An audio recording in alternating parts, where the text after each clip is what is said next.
Okay, now we're going. How's it going, Jason? It's good. How are you, Andres? Taking over the world is what I like to say. Yeah. Okay. I have to apologize. I called you Jacob over text the other day. I felt so terrible. Jacob That's Jacob Levine called me, and I was like, I called him the wrong thing. that's a common mistake. So It you're happened. forgiven. Okay, good. Well, I know you're Jason. Let's tell the crowd who we have today. I'll do a quick intro for you. This episode is brought to you guys by Enlight Energy. Check out some job opportunities with them if you're into the solar industry. Love those guys. Today we have Jason Kolb. He is currently in Kent, Ohio, and sold for 3 summers with the OG winning tradition, Craig Soder's group. We love, by the way, every time we've had someone from that like Wheaton, Craig Soder era, it's a blast. Yeah. So I have no doubt that this will be the No, case. I know. the bar's high then for me. Well, and it was Jake Chesney who was the one that sent you to me, right? That was how we ended up Yes. connected. Yep. Jake recruited me. We were roommates. Oh, this is going to be a great episode. So you sold from 95 to 97, went to Wheaton, originally from Hudson, Ohio. And Jason has a pretty exciting story to tell us. I'm excited because I know you did an episode with Nicole Wingard, and she Yeah. has a really cool project going on with the Rise Above series there. Folks, go check that out if you want to. But Jason was an emergency medicine physician for 20 years. His favorite Augmentino scroll is number 2. I will greet this day with love in my heart, which is pretty awesome. And so welcome to the show, sir. Thank you. Let's pick up where you left off as far as like Southwestern. So Okay. roll the clocks back. It's 1997. Okay. Why did you decide to leave, and how did you end up in medicine? Tell me a little bit about that story. Sure. Yeah. I knew I wanted to go to medical school and become a physician since high school. Oh, So I was pretty focused during college, and Jake Chesney was my roommate. And Wheaton had a team that, did really well in the organization, like the Southwestern organization. And so there was always these rumors on campus, these guys making big bucks in the summer. And I wasn't sure how true it was. But Jake and I played basketball together. And then we were roommates. And Jake went and sold, and he was the number 1 rookie dealer in the company. So that fall we're roommates. He drags me to a meeting, probably with Craig Soder. I don't remember it. He does. I was pretty negative about the whole idea until springtime. This is my junior year, and it's time to do, or I'm starting to. It was my junior year. It was time to apply for medical school, and I thought, I need something really unique on my medical school application. Like, everyone going to medical school has good grades and good MCAT scores, and they've all volunteered at a free clinic. But what if I could say I was the number 1 dealer of rookies for this company, Southwestern? That would be incredible. So that actually was my motivation to go sell that summer. And believe it or not, I ended up at a medical school, Washington University in St. Louis, and it's a really good school. And the guy who interviewed me for the admissions process was like 80 years old. And he's looking through my application, and he said, "You sold books?" what? I sold back in the 50s. It nearly killed me. How'd you do? I thought, I'm glad you asked. Let me tell you about it. So, I mean, it came up on No way. every interview that I did for medical school. And so if anyone's listening who's thinking about selling and not quite sure, interested in healthcare, it's great preparation for healthcare, and it will help you get into that next graduate school. It certainly did for me. Wow. Okay, so hold on. I have so many questions even on just that. Okay. So, Okay. and I think this is going to be one of those episodes where we kind of jump between your Southwestern career and your medical career here and there, Sure. just because that's weird. You kind of Okay. went that way. So let's just go with that flow. But okay, I think it's pretty let me just preface this question with this. One of the things that I've noticed about doing this for so long, the oldest person we've had on here that sold was Jim Potts, and he sold in 1968. That's the furthest back we've gone Okay. so far. Whew, Uh, I'm not the oldest. Okay. no, you're good. um, but that being said, it's some stuff is different over the years, but some stuff is Yeah. the same. And one thing that I think is the same is that college kids don't necessarily they have such a and whether this is by product or by the design of college, but they have this fixed vision on wanting to do this. This is what I want. Like you, for example, you're like, I want to be Yeah. a that's pretty common. What's not common, in my opinion, is to have the foresight enough to go, okay, how do I stand out? Right. Yeah. Most college kids, for example, in the medical school right now, in medical school, they're thinking, "Well, how do I get into Johns Hopkins? How Yep.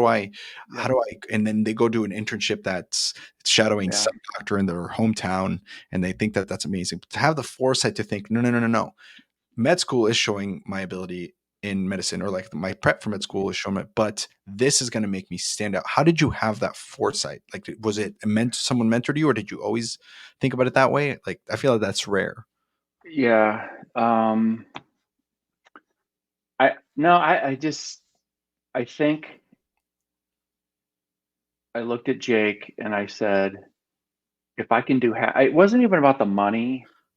It was about the experience and the uniqueness. Hmm. So, did I have some brilliant foresight? No, as it turns out, and I did. I interviewed at Hopkins and Yale, and that all sounds self-serving, but you got to stand out, and this does. No other medical school applicant is going to have this on their application that they ran their own business selling books for 80 hours a week, and plus you just learn how to talk to people, which is a priceless skill in the world of medicine. Bedside manner and communication is how patients rank physicians. You know, so Amen. yeah, I got my first ever like person as an adult personal care physician. Like, you're supposed to have like yeah, a doctor. yeah, First day, first time I was sitting down. The guy comes in, he's older, yeah, comes in, no eye contact, yeah, no feeling of like I'm about to just share my medical history and like, yeah, take my shirt off. You know what I'm saying? Like with to this guy that is not building any rapport. He's not yeah, teaching me anything about like how to trust him. yeah. I can't I what you are saying is accurate. It's hard to find Mhm, that mhm, personality. So just that logical thought process I think is fascinating. mhm. What you went from I absolutely there's no way I'm going to do this, no way, to I got to do this. Yeah, Was it just that realization that you would stand out, or was there yeah. another reason before that even that kind Mhm. of, like, got you interested? That was it. I mean, I'm an introverted guy. I'm not a sales profile. And again, it wasn't even about the money, although Jake, I knew Jake and he had a very successful summer financially. It was about the experience, and that was kind of my emotional purpose that summer was I got to finish this, You gotta because do Dak see it wanted through. it's going on my application. So, now let me ask the next set of questions about that part of it, because I think it's fascinating. I Okay. love these stories of when you're interviewing with someone and then they go, Mhm. "What?" Mhm. What was the most common where people people must have been just so shocked, but what were the most common Mm. questions they were asking you specifically relating to Mm. medicine that That's 25 years ago. I don't remember. I just remember that everyone asked me about it. They're very surprised, intrigued, and then the guy at the school I ended up at had done it, and so that was really cool because he knew how hard it was. Oh, so he sold. Yes, this 80-year-old physician, That's as right. part of the interview, you do your Oh, okay. application, then you got to go to an interview. So I'm sitting in his office in St. Louis at the hospital, and he said, "You sold books? I Yeah. did that in the '50s. It nearly killed me." So So yeah. so we I wonder if that guy's still alive. We gotta get him on here. Mm. Uh, I doubt it. We could try to find him. Um, Yeah. so you go into med school. Is it harder than the Bookfield? Is it easier than the Bookfield? Is it about the Mm, same similarities, mm. differences? Nothing's harder than the Bookfield. Oh, that's Yeah. cool. That's good to know. Med All right. yeah, I mean, med school's it's tough. It's like college on steroids. Your first 2 years, traditionally, you're in the classroom, and then the second 2 years, traditionally, you're in the hospital, and once you start in the hospital, you start doing overnight call, and back then, 24-hour shifts and stuff like that. So but yeah, nothing's harder than knocking on doors 80 hours a week. So Come on. you're sitting there in med school just grinding it out, going, "I will persist until I succeed," or whatever, and your fellow classmates are like, "This sucks." Uh, yeah, it was a breeze, man. I loved it. Just one day at a time. You're like, "Goal period number 5. Here we Yep. go." That's Yeah. awesome.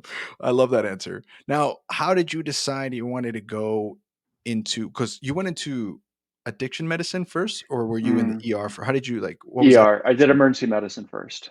Okay, so how did you decide that? Like, or did it get decided Well, for you?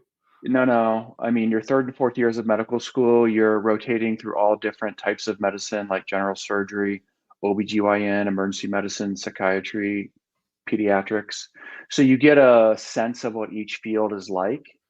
So I liked it as a student. It's high energy, it's fast paced, it's interesting, it's immediate. Um, so that was one of my decision trees. The other one was I wanted a short residency. So once you finish medical school, which is 4 years, you have to do a residency. And those are anywhere from 3 to 5 years. And at Mm. this point, I was ready to be done with training and kind of get on with life. And so I knew I was going to pick one of the 3 year residencies. And emergency medicine is one, and there's only a few others. And out of all of them, emergency medicine was the best. So that was kind of how I chose to do emergency medicine. This is fascinating. Okay, I have so many questions because I was telling you before we started recording, I sat next to a nurse that worked in the ER department in Phoenix somewhere, and Mm-hmm. the stories I was Mm-hmm. hearing, I was Mm-hmm. shocked. So, Mm-hmm. question number one. So, Mm-hmm. of all the things that you think people wouldn't imagine, what is the most common reason people go to the ER, do you think? That would shock people. I Yeah. would say abdominal pain. Your stomach I see, hurts? I see abdominal pain all day, every day. Yep. Really? Very common. Yep. People think they're dying, so they go to the emergency room for a stomach ache? Well, I want to be gentle because there's listeners who probably have chronic recurrent abdominal pain Sure. and they may go to the ER frequently, but there's 20% of the population drives 80% of the ER visits, and they're just yeah. So I Really? see a lot of abdominal pain. I saw a lot of simple respiratory illnesses, common cold, stuff like that. I mean, there's just there's a subgroup of the population that just that's how they access medical care. They just pop in and that's it. They're not, Wow. not like you. They don't have a physician who That's doesn't have bedside manner. that's yeah, yeah. Yeah. That's wild. So That we are their primary care. okay, and then, like, the rest of it is, like, car accidents and something like that? Or, like, what do you think is the uh, general makeup of why yeah. people go? Well, I would tell people because when you watch it on TV or when you think about it, it seems really exciting. But really, there's about 10 things I would see over and over and over and over and over again. And it was abdominal pain, respiratory illnesses, headache, what I would call minor injuries, sprains and strains. And I'll put in there, like simple broken bones, broken wrist, broken ankle, rashes, psychiatric complaints like depression, anxiety, Mm, substance abuse, misuse, and addiction. that makes sense. And then just a lot of old folks with like COPD and heart failure. And I guess the other big one I would see all the time was chest pain because people would Google chest pain. It says go to the ER because there's like 4 or 5 things that will kill you that cause Right. chest pain. So I get it. It provokes anxiety when they consult Dr. Google. And I actually, Andres, by the end of my, I shouldn't say by the end of my career because I'm spoiler alert, but I would often ask people, and not with cynicism. I would They would tell me their symptoms and so forth, and I would say, well, did you Google it? And what it would do is it would give them the opportunity to kind of confess, yes. And I would say, well, what did Google say? Well, it said I might have appendicitis.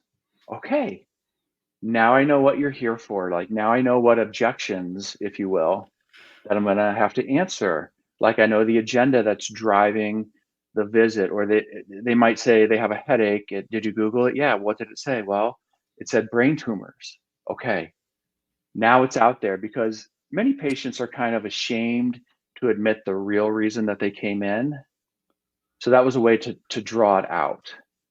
So anyway, Asking the right questions. Yeah, yeah. yeah, yeah. So a lot of mundane stuff, but then yes, the car accidents, the gunshot wounds, the strokes, um, That's yeah, wild. every manner of trauma, um, depravity, dysfunction, disease, That's you so name wild. it. So Yeah. when you first get started and you're like Hmm. new into this, has there ever been a time since, or like, maybe, I mean, assuming this might have been towards the beginning that now you're like, meh, but Yeah. was there something that like shook you or really like struck you? Or I don't know, like for example, for me, and this is probably why I'm not an emergency doctor, but if I saw someone with a broken arm and this, bone sticking out, I'd be like, oh, that's crazy. So is there something Yeah. where that you remember the first time seeing it that you were like, whoa, this is wild? Yeah. Well, I'll tell you what's a little bit what's funny is I'm one of those guys that as a patient, I get a little queasy with blood draws. And so when or when I get my tetanus booster, I gotta lay down because I might get sick. But on the other side of the needle, I'm fine. The thing that shook me the hardest in my career was probably the death of the infants. Like that one, you never get over. When an older person dies, you understand that's kind of the natural rhythm of life, and it's still sad and still to be prevented when we can. But when the infant comes in and dies, it like devastates the entire department for the whole shift. Yeah, that's And so I've brutal. only had that happen two, three, four times in my career, but that's the one that I would say I had a hard time, you know, processing. That's wild. Have you ever had someone where you like literally? I mean, I'm sure this happens every day, so maybe I'm asking this because it's. But like, where you saved someone's life that you were the most proud of? You're like, wow, that was, Mm, either because it was like nick of time type of thing, or mhm, maybe it was because definitely skill mhm, within you and your team mhm, that was able mhm, to like execute well. Is mhm. there anything like that? Yeah. Yeah, those are kind of the Lazarus stories, right? When they raise from the dead. Yeah. So the classic ones would be when someone's having chest pain that's heart related, and then their heart suddenly goes out of rhythm, and that's when they die. That's sudden cardiac death, and those are the people that you can save by shocking them. So that's always a great save. I love that one because if you get to them quickly and you shock them, and I mean it's high voltage, and they wake up and they're like, what happened? Because they were unconscious, say, for 30 seconds. Those are people that definitely would have died without the team, without the electricity. Those are maybe two a year. Those aren't real Wow. common. Now the medics get a lot of those saves out in the field. They'll save people in the field, and then the Sure. AEDs, right? The automated external defibrillators save people. By the way, Andres, can you guess where is the safest place in the world to have a cardiac arrest? Sporting event? It's a good guess. Las Vegas Casino. Really? There's 80s in every Du- corner. there's cameras. Every single person is being watched, and when someone drops, they're watching for cheating, Yeah. right? So they have hundreds of cameras. So when someone falls off the stool when they're, pulling the slot machine, they get help right away, and there's AEDs, and they can get them defibrillated quickly. Wow. There's your Anyway, argument for gambling. Let's go. um, rapid trail. So that's a great save. There's another one where patients, especially on dialysis, their potassium level gets dangerously high, and a high potassium level will kill you right now. In fact, in some states, a dose of potassium is the lethal injection by which they execute criminals. So that's kind of What? the cocktail. Yeah. So it's a big dose of potassium and it stops the heart from beating. So there's an antidote for that. And I've seen a few Lazarus stories from people that came in and they may even kind of like cardiac arrest right in front of us. And this is one where on the monitor it's beeping, beeping, beeping, beeping, and Oh, then wow. stops right in front of us. This is a TV show, but it goes flatline right in front of us. And you hit them with a big dose of calcium. That's an antidote for potassium toxicity, and they wake up. So that's cool. Wow. And and then So the if you other eat too many one, bananas, drink a lot of milk. yeah, right. Mm. That's a good way to remember it anyway. Yeah, the last one is the opioid overdoses, which we see all the time now, and they can be rescued with Narcan, which is the antidote for an opioid overdose, and we see that all the time. So I might, on some Saturday night shifts, I may see two or three of those on a single shift, just Really? depending on what's going on in the community. Yeah, so it's crazy and it's tragic, and um, In yeah. Kent, Ohio, like in Well, yeah. I Cleveland. mean, I don't work in Kent. I work in mainly the Akron area, Akron, Barberton, Summit County, Stark County. Ohio in general has been hit very, very hard by the opioid crisis, one of the top 3 or 4 states as far as overdose and deaths. And then our counties in Northeast Ohio have been hit very hard. There's tons of fentanyl. Yeah. So, So in Portland, they decriminalized drugs, and they're yeah. having the effects that they wanted to have, I guess, have been seen. But then there's the side effects also. I think both effects have been coming where you Mm-hmm. see a lot less craziness, if you will. That's just whatever on the street, Mm-hmm. but you Mm-hmm. hear more about fentanyl deaths, Yeah. and which is bananas. So why do you? And maybe this is a little bit of tangent. We'll come Yeah. back, but what's been like? We don't haven't actually talked about the opioid crisis much. It seems like it's one of those things where it's behind the curtain, and not. It's not really like Mm-hmm. it's been in some mainstream Mm-hmm. conversations, but it's kind of more Ukraine Mm-hmm. right now, or Yeah. trans rights. So it's kind of not Yeah. in the first line, but is it really that bad as they say? Yeah. Yeah. It's very big in the world of medicine. It's on all the journals, it's on everyone's radar. All the public health organizations and big hospital associations and the American College of Emergency Physicians, and everybody is trying to address this problem. So, um, yeah, it doesn't get a lot of front page news.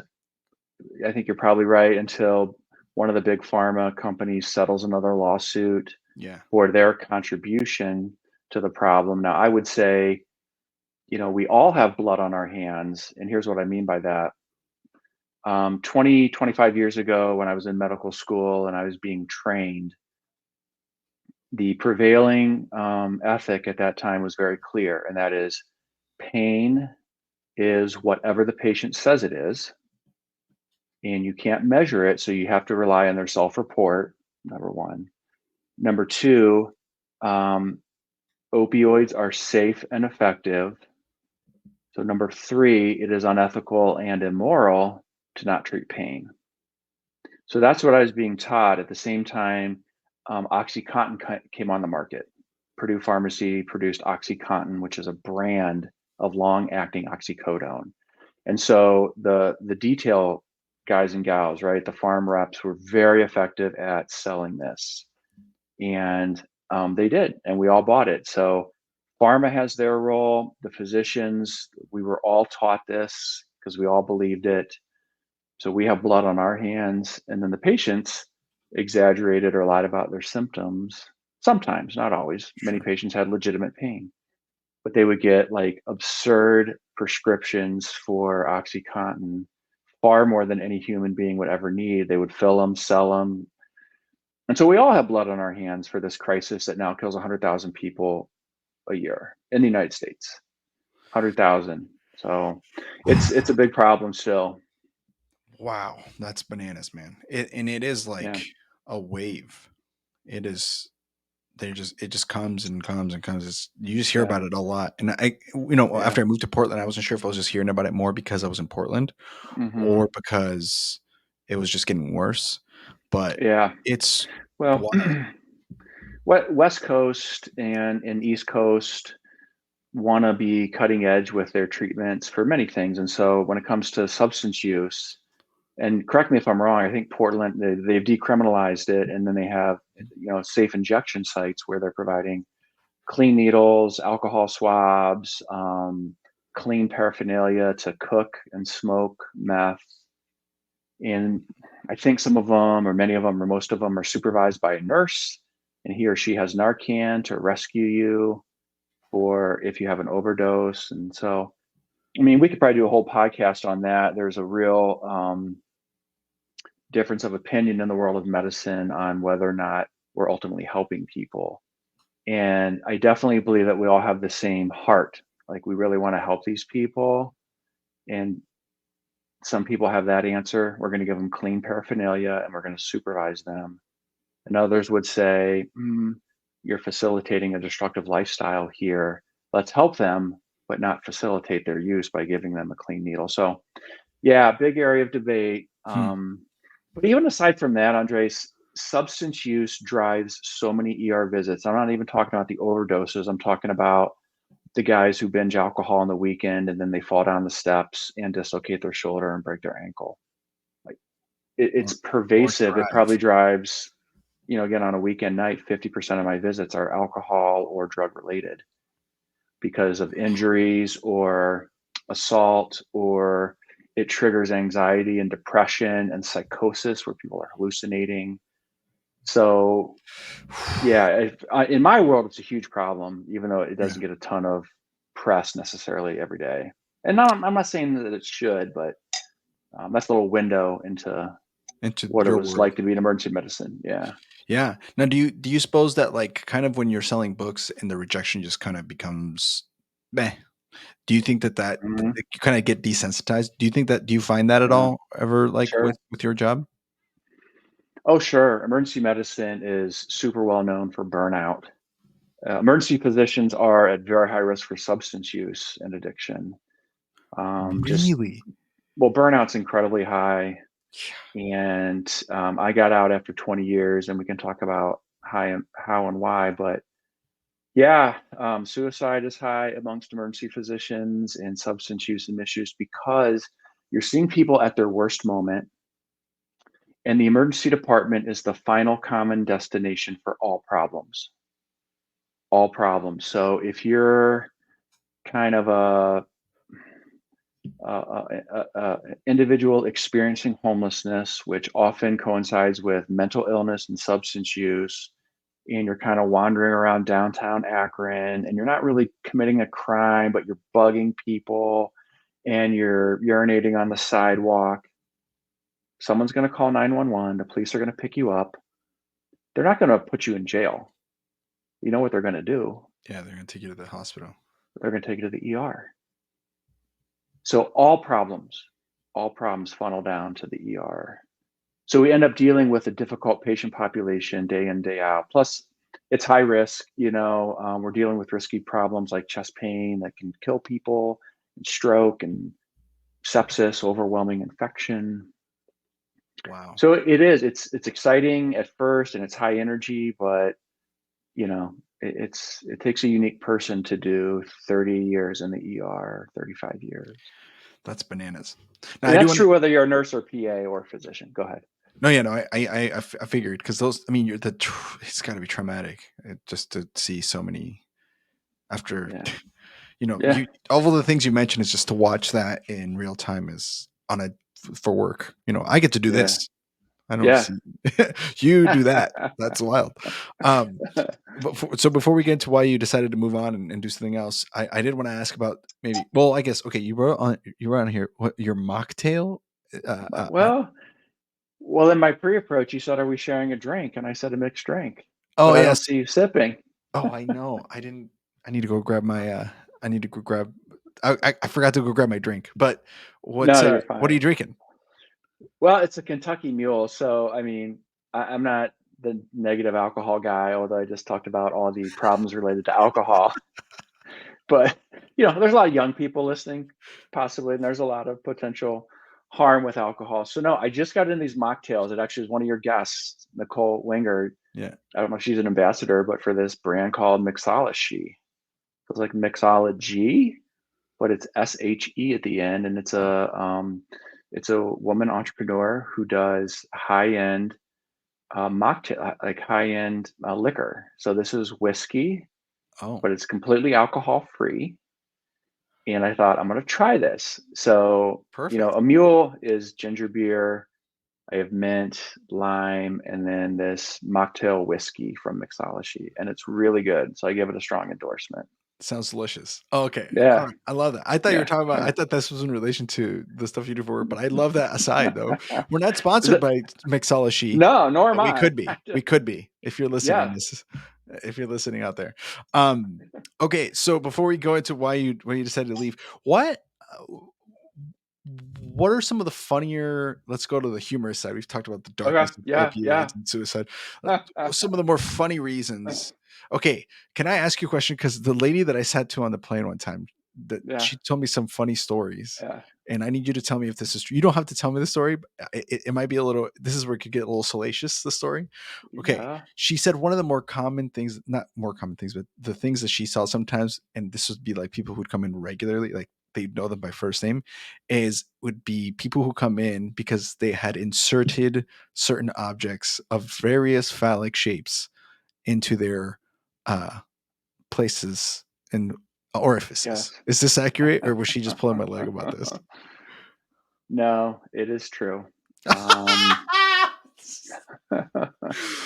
I Hilarious. that's I see that maybe one well, I mean, I worked in a pretty big hospital in Akron. I would see that once a year-ish, Wow. and I would always approach those patients with humility because I would recognize that they have a temptation that I do not suffer from. And they were always ashamed and embarrassed. And I would say the ones I saw were not frequent flyers. Like I only saw them one time. Now, Frequent w- flyers. yeah, well, that's the industry parlance for. We had a lot of frequent flyers, chronic pain mainly, chronic abdominal pain or whatever. But what I did see, Andres, which was really sad, is we had a couple people in Akron who would recurrently swallow harmful objects as an expression of their psychiatric illness. And we did see them frequently, and they would have to go to the operating room Oh to get no. these things out or get endoscopy. I mean, they would swallow spoons or pens or you name it. So people put things in their body That's that interesting. don't belong. Yeah. Don't But do that. yes, yeah, I Don't do don't that, kids. recommend it. Yeah, I got a ton of ER stories. I don't know, Yeah. are we PG-13 or what are No, we no, we here? can go as your call. This is we have I mean, if we're both in profanity and or John Mulaney has a joke about this. He goes, "There's certain you can say anything on television. You can't say like the f word. You can't like say what the Yeah, fuck, right?" yeah, But he goes, "I heard this on television where he was watching an episode of Law and Order's SVU, and he was like, looks yeah. like the patient had anal contusions." He goes, "I heard that phrase at 2 o'clock in the afternoon on a Wednesday on TV. That's crazy." So that being said, this is uncensored, so Yeah. it's your choice as far as Well, discretion, but viewer yeah, discretion is advised. yeah. So, I mean, it's high so emergency medicine is high burnout, but we have the best stories, okay? Yeah, When you go to a gathering or barbecue, the radiologist, they've got no great stories. They're looking at X-rays all day. So, um, this wasn't in Akron. This was when I was working at a rural, economically depressed area in the ER. This was on night shift, and there's a computer tracker board, so the patient's name, age, and chief complaint will pop up on the computer board as soon as they sign in. So I'm working there one night, and I think it's the middle of the night, which for me is 3 a.m. ish, and it's really slow. And this like 22-year-old guy signs in with a chief complaint, and All the nurse wrote was blister. So usually I get a little bit more detail, but they put this guy in a room and I walk into the room, and to paint the picture, this kid is sitting on the ER stretcher, legs crossed. He's wearing the hospital gown properly, which is opening in back. And I say that because his female companion, I don't know if it was his girlfriend, is sitting behind him, picking his zits throughout this entire time. And so I walk in and I say something like, I introduced myself and whatever, and I said, the nurses were saying that you have a blister. So tell me what's going on. And he proceeds to tell me this long story, which I will summarize because I don't remember what he said, but he indicated that he had been masturbating so vigorously that he had given himself a blister. Oh my gosh. Talk about grip But he strength. did he didn't say it nearly this succinctly. Not as Just eloquently. go He was going on and on and on and on. And I finally said, "Hey man, you know how they say a picture's worth 1,000 words? Let's just do an exam and see what's going on." So I gloved up, do an exam, and there's no blister anywhere. And so I said to him, "There's no blister." And he's like, "Well, where'd it go?" I said, "Man, I don't know. There's no emergency. You're good to go." Okay. True story. Someone went to the ER and that was the interaction. That's it. Like, it's still a head scratcher. I have no clue what this was about. The Looking zip back, topping, so many questions. yeah, I know. Um, I looking back, I think he probably was using methamphetamine, which makes people very psychotic. And I think he hallucinated that he had a blister, and mm, Wow. By the time he I showed don't up, he know. probably sobered up and was like Um, or something.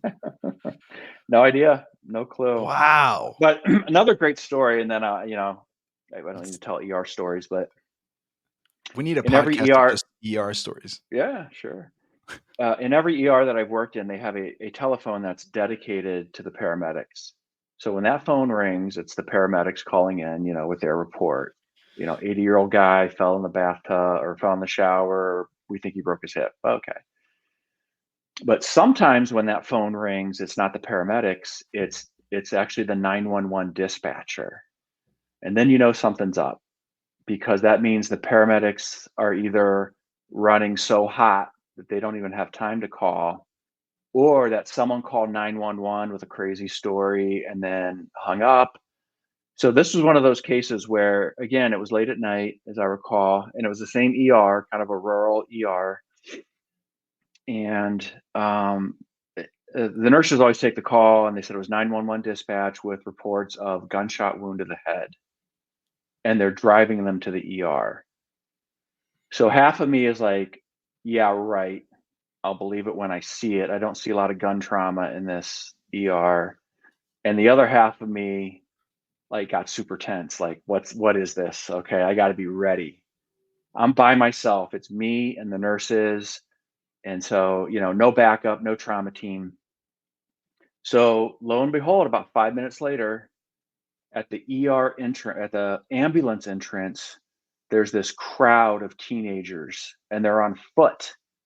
And I can see them. They're walking up to the door. And so a nurse and I go out there, and there's this teenage girl holding her head and bleeding.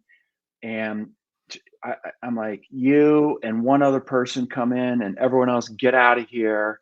And there's panic and chaos and people shouting. So I get this patient and her companion in. I'm like, what happened? What happened? And she's like, she got hit by a gun. She got hit by a gun. And I'm like, and this girl's walking and talking, and I'm like, someone like hit you with a gun? I thought someone pistol whipped her. And she's like, no, shots fired. There were shots fired.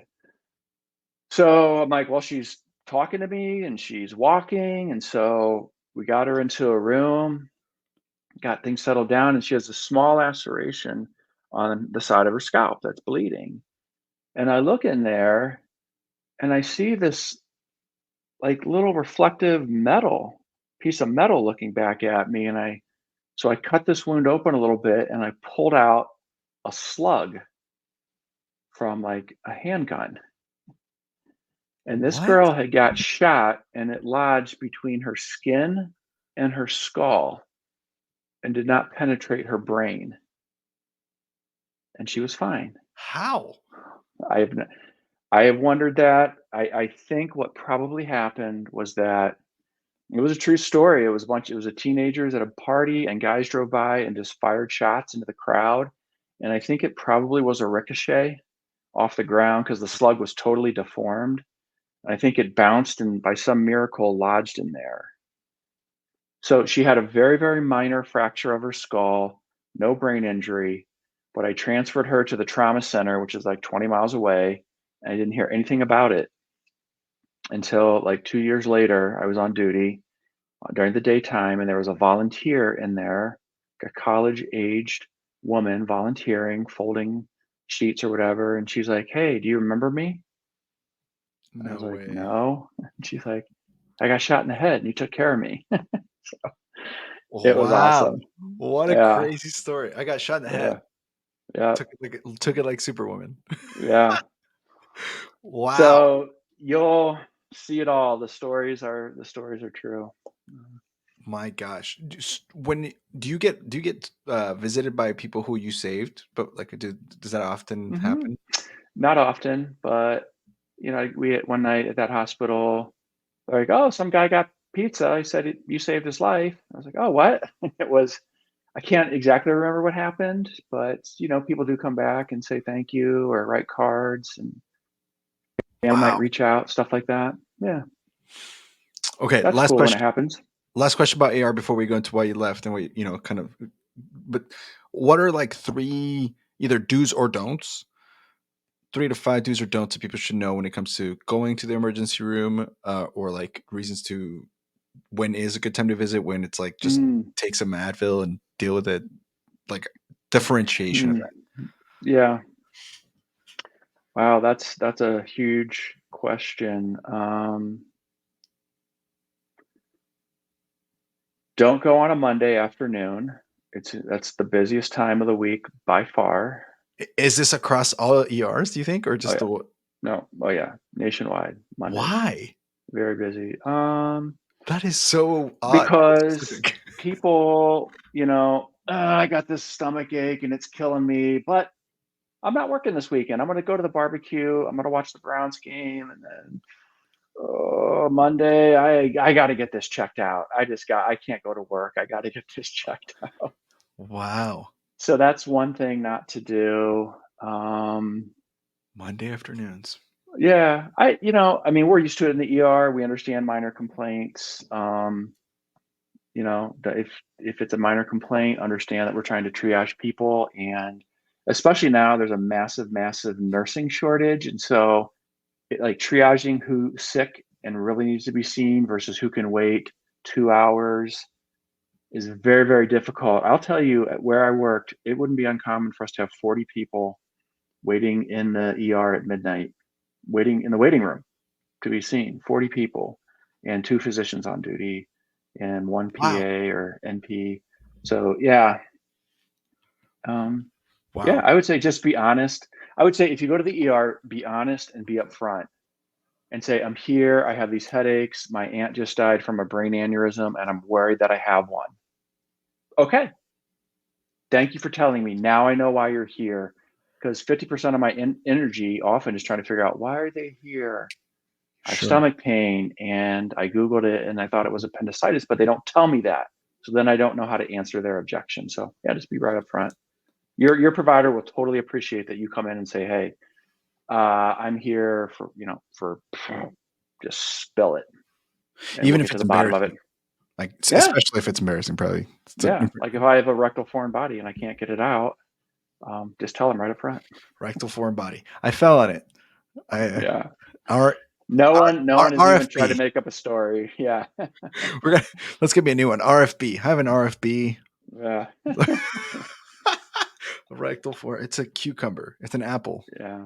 I don't Yeah. know. One time it was a shampoo bottle. No. Yeah. No. That's so wild. I won't tell you the brand because you'll never buy the brand again. But Please don't tell me it was Head and yeah, Shoulders. yeah. Well, I'll tell you once we're off the air. Story for Just kidding. Bizzler. You can tell me at Bizzler. Yeah, yeah. Right, right. Oh man. So you did this for 20 years. Yeah. Why did you so when did you leave? Why did you leave? How did you come to that decision and what did it lead to? Yeah, now that is a story worth telling because I didn't it was a forced retirement is what Oh, happened. So I'm a skier, snow skier, and I love to ski. I've skied since fifth grade, and I try to, there's not a lot of slopes, big slopes in Northeast Ohio, so I go out west when I can ski in the Rockies. For about the past 10 years, I've gone with a group of guys from church for a long weekend, and it's awesome. It's a Bible study, it's a men's retreat, ski trip. We go to Copper Mountain, which is I love it in Colorado, just 50 miles from Denver. And so on that ski trip this year, on January 29th, which was a Sunday, I was skiing with there's 10 guys on the trip, but there's three of us that were together at this time. It was right before lunch, and we were skiing Black Diamonds. And we're, if anyone's ever skied in Colorado, the trail can be like 2 miles long. So you might ski a couple of minutes, stop, catch your breath, meet up with your buddies, ski a little bit more, stop. This was our final stop. We were about to go to the lift. And I knew the trail. I'd been on the trail just 20 minutes prior. I knew the lift that we were going to. And I also, it wasn't very crowded and it was insanely steep. And so it's perfect visibility. I could see in front of me for 200 or 300 yards and there was hardly anybody. So I was going pretty fast. There's apps that can track your speed and everything. And right near the bottom, I made a wrong turn, which I still have no idea why I made this decision. But Andre says I crested a small hill going about 50 miles an hour. I found myself at the top of the man-made tubing hill, which is common at big resorts. Kids, adults can, you rent a tube and you go up the little hill, go down on the inner tube. And it was about a 20 to 30 foot drop down. And it's one of those car accident moments. You have like 5 milliseconds to process this. And I crested this hill and I saw 20 kids and I thought I'm going to crash into these kids. And it's a drop. And I hit this. It wasn't a cliff. It was like a very steep angle. I hit it once and tried to stop. And then I got knocked unconscious. And my friend who was behind me skied around to my side. He didn't follow me because that wasn't a path. He comes to my side. I was unconscious only for a couple of minutes. And if anyone's ever had a concussion, you know that you kind of, I woke up very slowly, very confused. I could tell there was a lot of chaos around me. I knew something bad had happened, but I didn't know what it was, and then it dawns on me, like something bad has happened to me. And the first thing I remember my friend John saying, besides, "You're okay, Jason, you're okay," and he said, "Your legs hurt," because my legs were going 90 degrees to the side, and he thought I had broken both of my hips.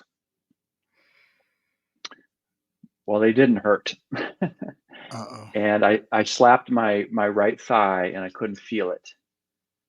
And so I took off my glove and I unzipped my coats and I was like, okay, I can take my gloves off. I can move my hands. Thank God. And I started feeling down my chest. And when I got to my belly button, I lost sensation. And I remembered way back to medical school that the No. belly button is T10, thoracic level 10. And I said, John, I'm a T10 paraplegic and I'm never going to walk again. but God's grace will be sufficient for me. And that's why I'm no longer doing emergency medicine. Wow. Oh my gosh, I am so sorry that happened. Yeah. Well, I know I appreciate that. And I believe, I have a deeply faith-based worldview, and you know, I, there's this mystery in the worldview that I have responsibility for my choices, but God is also in control, and that's a mystery that we'll never fully understand. He allowed this, or he ordained this, and he promises to meet us in our suffering. And these past 7 months, I can testify that that's been true, and he has. And although there's a ton of curses associated with this injury, as you and everyone can imagine. Oh, there's also a lot of blessings of this too. Like, I wouldn't be on this podcast if it weren't for that. So, I mean, but your attitude towards this is inspiring yeah, because most people don't have that mental fortitude to have, or this faith, and everybody has their own faith. I shouldn't, assume other people's yeah, belief system, but in your case, your faith that this is the right path is really, really inspiring. yeah, I understand why Nicole had you on her show. yeah, Okay, so I have so many questions. Because yeah. oh wow. So okay, so you come to your at what point when you touch your belly button, are you still on the slope or is this on your way to the Hmm. ER, or so you're Hmm. right there, you I, knew. yeah, yeah. And I mean, part of it was, I'm a physician. I self-diagnosed. Yeah. You Googled, um, you have your own Google. yeah, I grabbed my phone. Part of it, I think, was part of God's grace, whereby I didn't wrestle with, I'm going to overcome this. I'm going to walk again. It was just that acceptance. Like, I went through denial stage and even anger stage, and I just went to acceptance. Okay, this is permanent. And yes, I was on the mountain. I was near the bottom, thank God, because ultimately the ski patrol come. That's the paramedics of the mountain, but they had to be called. So it's very hard for me to gauge time. I think I lay there for about 20 minutes, and people stop by. Hey, how you doing? Hey, I'm a nurse. Can I help you? My friend was there with me. So the paramedics get there, or the ski patrol get there, and then they get you on this sled. And I Ironic. tried. I What's that? Ironic that Yeah, they could, that's so odd.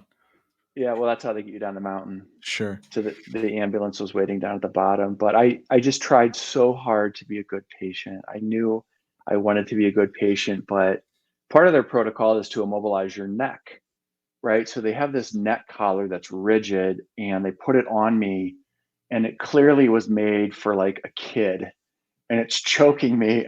So I rip it off, and I'm like, ah. And they're like, sir, we've got to immobilize your neck. And I'm like, I don't have a neck injury. I hurt my back at T10. You're like, it's Dr. Kolb, okay? It's not sir. I know what's happening. I know where I'm No, going. no, I did not pull rank, and I tried to be super humble and gentle. But I also, so I said, I had a ton of other injuries. I had 13 broken ribs, Oh, broken sternum, broken collarbone, multiple spine fractures. So what I felt was tremendous pain. And my ribs were hurting, and I was getting short of breath because my lungs was starting to fill up with blood, and so I was short of breath.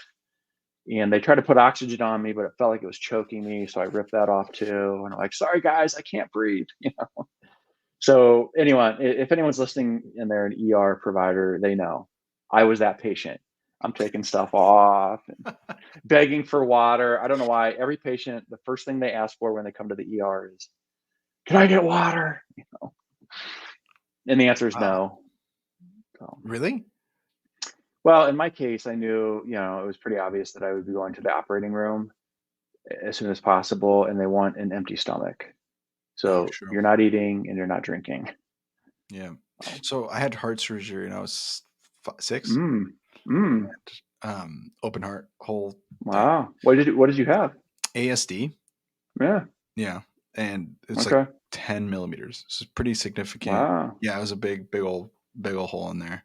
Yeah. And um, after I woke up from surgery, I remember this. I asked my mom for like something to Yeah. drink because I was, and Yeah. she gave me Yeah. this like little cap full of Coca-Cola, which was a bad choice, and I barfed. Oh no. And the expansion of the chest Yeah. cavity Oh no. oh, it was. I mean, there's things harder than the Bookfield.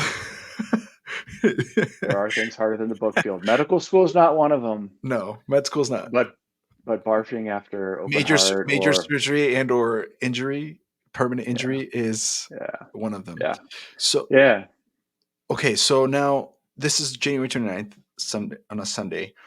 Well, you go to surgery that day, I'm assuming, right? You're in Colorado. yeah, yeah. Um,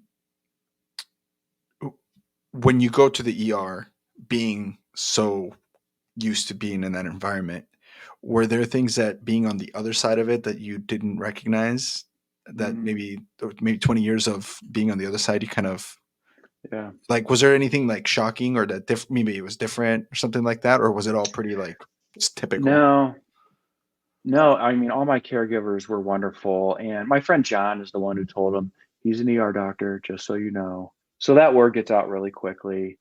Um, where I worked most recently was a pretty big hospital in Akron, and that we have residents and we have medical students. And I would always tell them, it is really good for you to be a patient.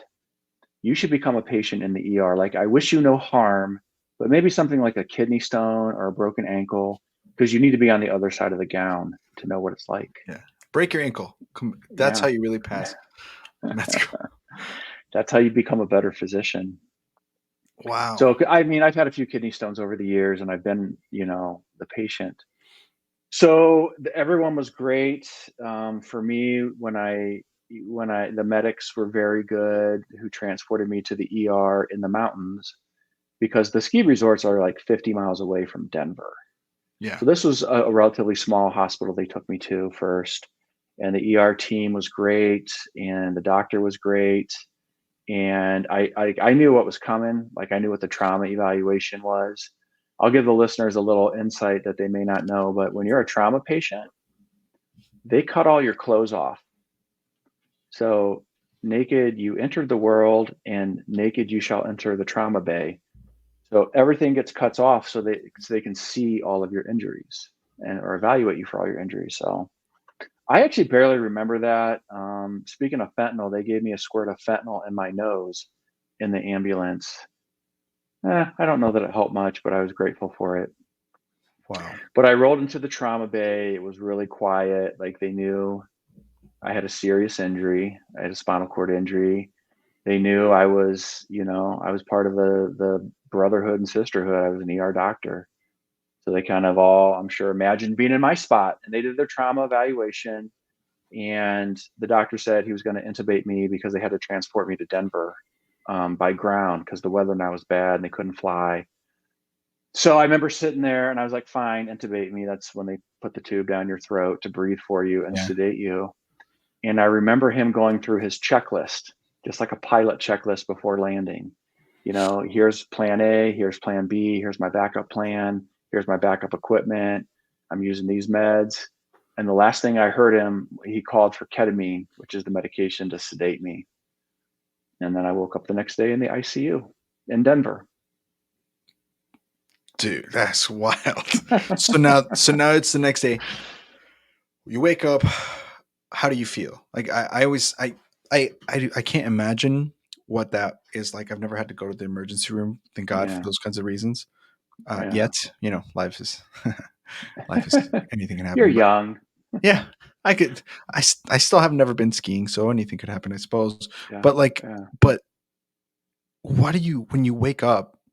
Did yeah, you when you wake up from like a sleep like that from being out yeah. and you recognize where you're at? Like in the movies, they're always like, "Oh, I thought it was a dream," and you wake up and that's actually your reality. Did you Mm, have any of that, or what was that moment like when you came back yeah. and you're in Denver? Yeah, I had one bad dream. I think it was in the ambulance on the way to Denver. I just remember lying there, complete blackness except for swirling colors. And I knew I couldn't move. And again, I knew something bad had happened. I didn't remember what, but this was my positive self-talk. God's grace is sufficient. God's grace is sufficient. I don't know what's going on. At that moment, I did not know what's going on. Now, the next day when I woke up in the ICU, I was still intubated. And I knew it. I'm like, Yep. I can kind of feel the secretions pooling in the back of my mouth. I figured out I was intubated. I knew I was in the hospital. And so I started kind of knocking on the railing of my bed to get somebody's attention. They came in right away. Do you want that tube out? You want it? Yeah. I was like, yeah. So Thumbs up. so they pulled the tube out right away, and within minutes, they're like, "Do you want to see your wife?" I'm like, "Yeah." And that's kind of a crazy story in and of itself. We're from Northeast Ohio. We fly out of Cleveland. And on Sunday, January 29th, my wife was in Florida with our daughter, just on a mother-daughter weekend getaway to Florida. When I got hurt, she was on the airplane. So when she landed, my friends had to make that terrible phone call to her, and they said, "Hey, don't leave the airport. We have you a ticket to fly to Denver." She's like, "Wait, I'm coming tomorrow. I got to go take care of the other kids." And they're like, "No, you need to get on an airplane right now." So she flew to Denver that night, and they spent the night in some hotel by the hospital, and they came over in the morning, and I was extubated. And there's a lot of drugs, right? I had a lot of injuries and a lot of pain, but despite that, there was a lot of clarity. Like I was aware of my injuries, and I was aware of just this peace that God's got this, and I don't know why this happened. I don't know what's next, but His grace will carry me. And it's been, like I said, it's been true. So I 79. felt good. I just, Yeah, yeah, you're like, "Yeah, this is fine." So, okay, we talk about the stages of grief, right? Then there's like yeah, denial. What helped you? It sounds like your faith was a yeah, really giant part of this, but were there absolutely, other things?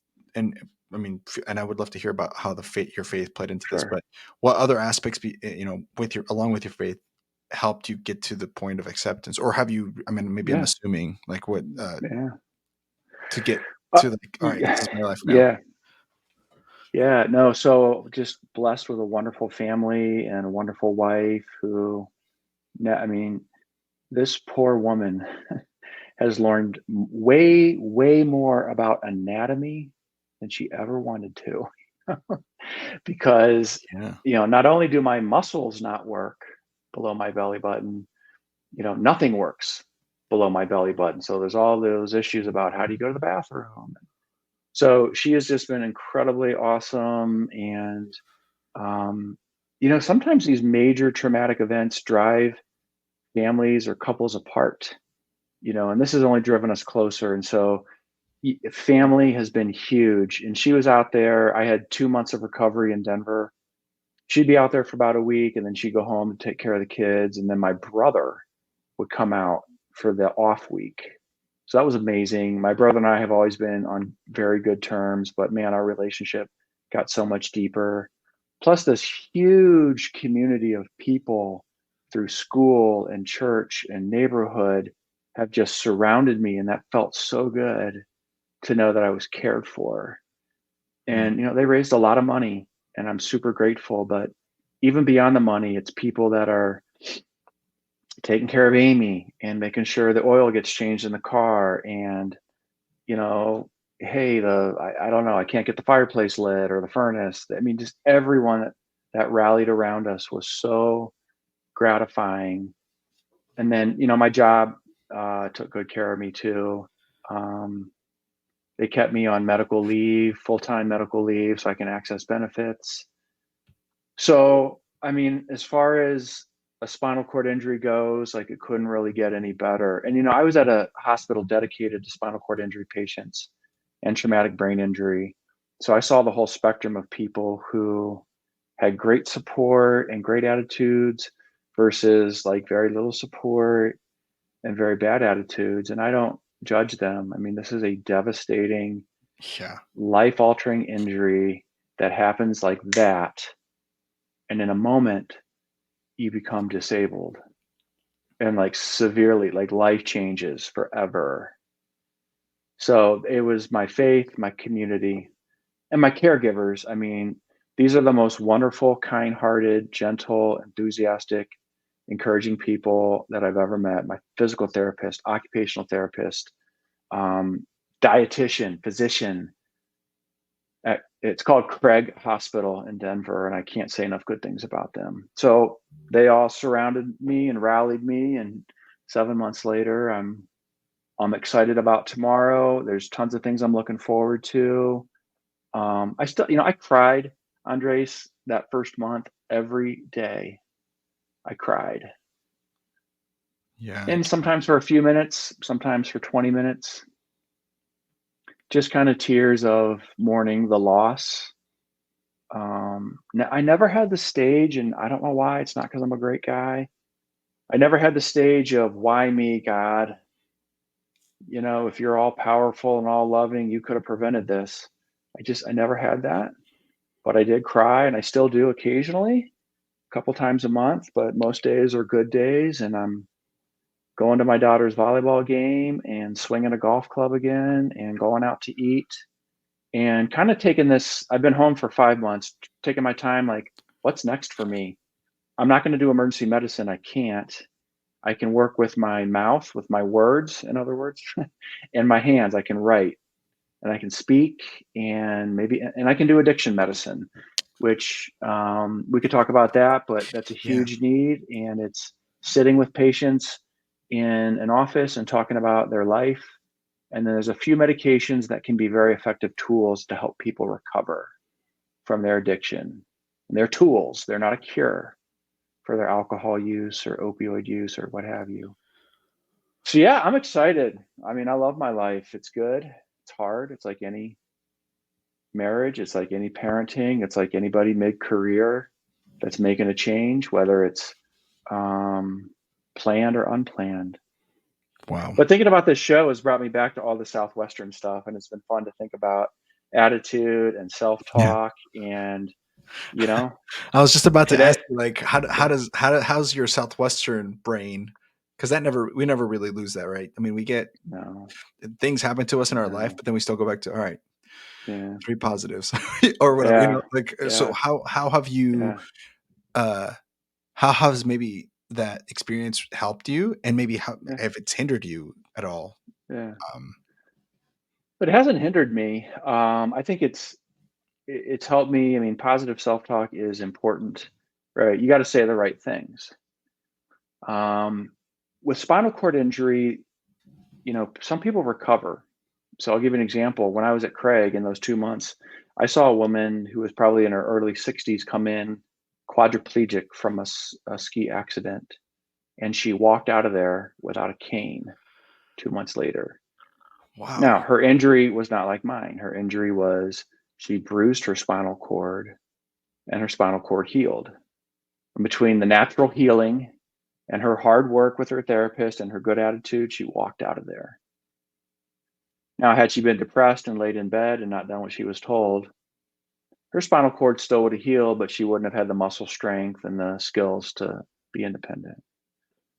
My spinal, go ahead. Sorry, let me interject this. So, if I'm hearing you right, is the mentality of how you approach it can affect the physiology of and recuperation of your body? There's got to be a correlation there. Is what you're saying? So, yes, I am saying that there is like the mind body connection is mysterious.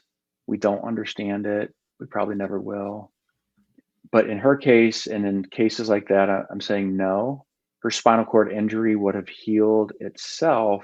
My spinal cord injury would have never healed, no matter how positive I was. No Sure. matter if I said I'm giving 110% until I walk. No, my injury was way more severe, and it's such that it will never heal. So I want to say that positive self talk is good, but it's not sufficient. It's not going to heal me. Right. It's going to help me. It's going to help me be independent within the limits of my injury. My spinal cord injury was just, trashed at T10. And, to have relatively pain-free existence is a successful surgery. But that tissue does not come back in the same way that stroke patients, well, they may recover somewhat depending on the severity of their stroke.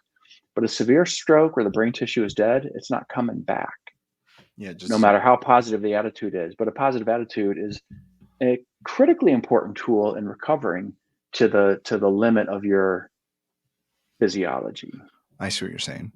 But So yes, the mind-body connection is real. so when you're injured, there's only a certain percentage of, let's say, um, uh, out of 100% efficiency of my body, I get injured. The best I can do, given the physics or the physiology of it, the anatomy section, like this is what happens. So you can only heal up to 80%. How far Mhm. up to, of that 80% you get, then at that point does come down Yeah, to your yeah, mental sure, connection.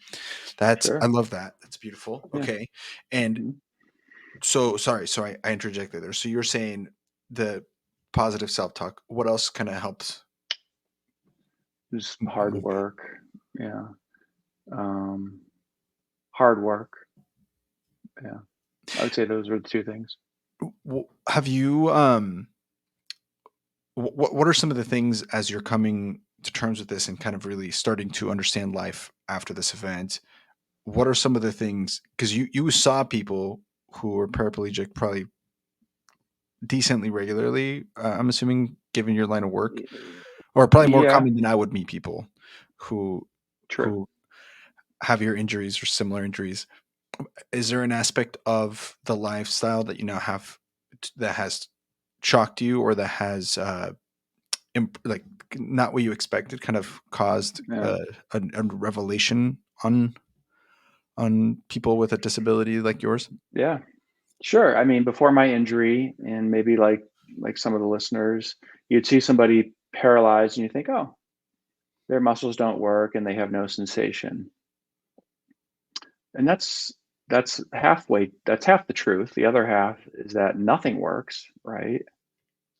Hmm. Nothing below the border works. So that's a huge part of my existence, is just managing that. And while it's true that I can't feel it, like if I bump into a table, I can't feel it, but I also have pain, right? I have kind of like a nerve pain right at the level of my injury. It's called banding pain because it's like a band around your waist, kind of to me, it feels like a prickly sunburn. And then I also kind of have that nerve pain in my legs. So those are things that I have a much, I've learned and a new awareness of, and a much greater sympathy for, now my friends, my brothers and sisters who are paralyzed. Like, oh, we get it. Yeah. Other people don't get it, but we have to manage our bladder, for instance. Right. How do you do that? Um, yeah.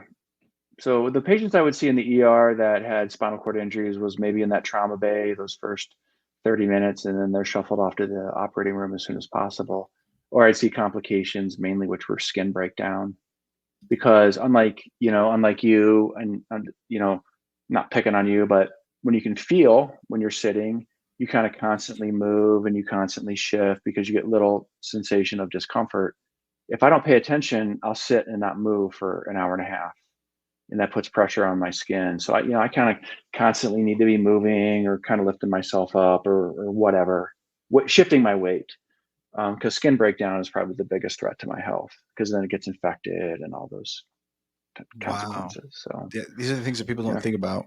yeah, and nor did I much. But your arms got to be so strong. Well, stronger. Your They triceps still have have to room. be just jamming. I wore this, long sleeves for humility. I don't want to brag. It's not a gun show, Dr. Kolb. Right. This is not a gun show here. It's one of these right here. This is a gun rack. Just one of those. Yeah. Look at you. I wish I had your arms. Can I borrow them? You know what's good is you can now get a tattoo all over your legs. You won't even feel it. I You I just said that I'm gonna get a sleeve. You should. I just wear shorts the whole time. Just short, really like volleyball shorts. Maybe make them Yeah, tight just for the sake of the yeah, humor, and just yeah. get. Well, Give me hey, some ideas. I I need some got it. ideas. The Okay. ski slope, just the just the Yeah. just the ski slope of where that you went Well, down. Just have it I drawn think on your leg. do we have that one picture? The one picture Oh, that came through? I think I have one. The one, yeah, that one you sent me. Uh, Let me pull it up. Oh man. Uh, I'm actually so if it's the picture, I'm having someone do an artist do a or like a charcoal sketch of that picture because, the one with the you know, X I in had it is the only one I have. Yep, Okay. yep, that's the one. Present window. Wow.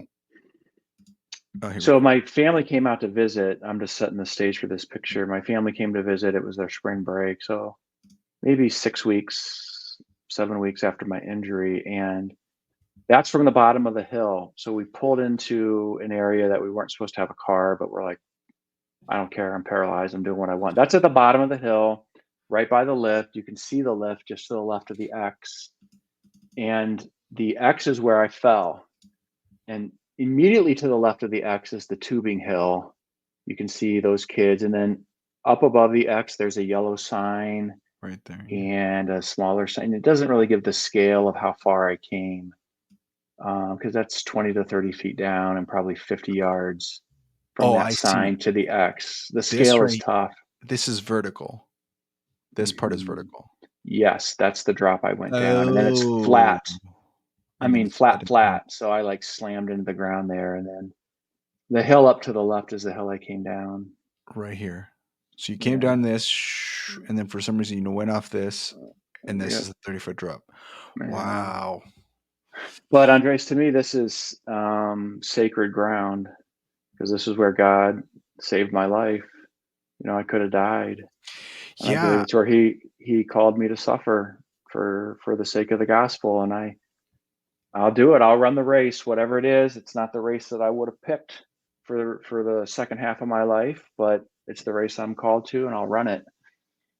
Yeah. I'm amen. And I think that what you just said is probably a perspective that's hard to get to. Yeah. And so I commend you for that because uh you kind of alluded to this earlier, but the people that you saw coming into the hospital probably had it worse than you did, quote So unquote. And some some of people had them. it better, right? And some people, so that's for I think of like Michael Schumacher. He's a Formula One driver. Mm, He just a super athlete guy who was skiing. Hit his he had an accident, he hit his head, and he's been in a coma slash. I think he's out of a coma, but he's not been the same. Even like yeah, able I've to heard of speak, that those kinds of story. things. Yeah.